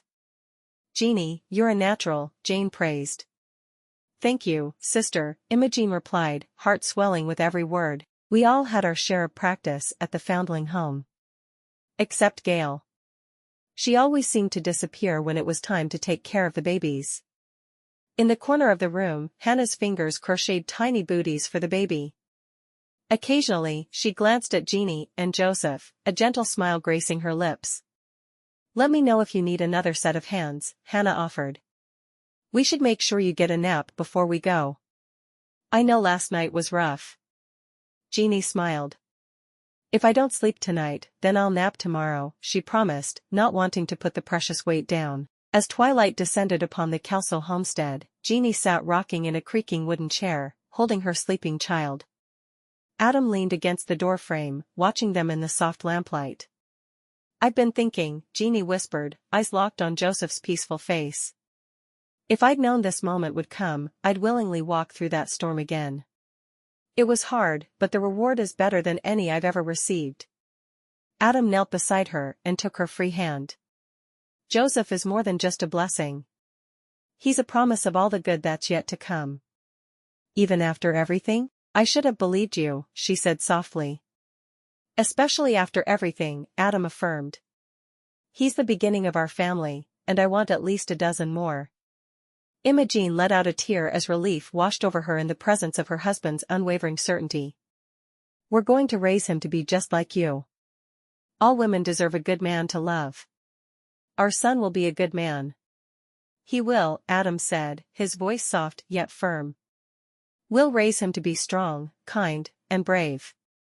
Just like his ma. The night deepened as little Joseph drifted into dreams, embraced by his parents' love. Adam watched as Jeannie laid Joseph in the handmade cradle, her touch delicate. With the baby sleeping peacefully, she joined Adam in their bedroom, lamplight casting a golden glow on his face. Adam, she began, her voice low, I wish I could undo my mistrust. Dorothy's words seeded doubt in my heart against you. I should have known better. He looked at her steadily, before finally speaking. Jeannie, love's a bit like breaking in a wild horse, there's bound to be some fear and misunderstanding before trust settles in. Your love has been steadfast, Jeannie said, I wish I could say the same. Darling, we're both learning how to navigate this marriage, he reassured her. Now we've got Joseph. He's ours, and I love him every bit as much as I do you. Truly? Her eyes sought his. Truly, he confirmed with a nod. Thank you, Adam. For your forgiveness and patience, she whispered. And for this life we're building together. She rested her head against his shoulder, feeling the steady beat of his heart. I love you, Adam Kelso. More than the stars love the night sky. And I love you, Imogene, more than the prairie loves the rain, he replied, his voice rich with emotion. Adam shifted slightly, reaching for Imogene's hand under the quilt that lay draped across their bed. The warmth of his palm was reassuring as it encased hers, a silent pledge of unity and understanding between them.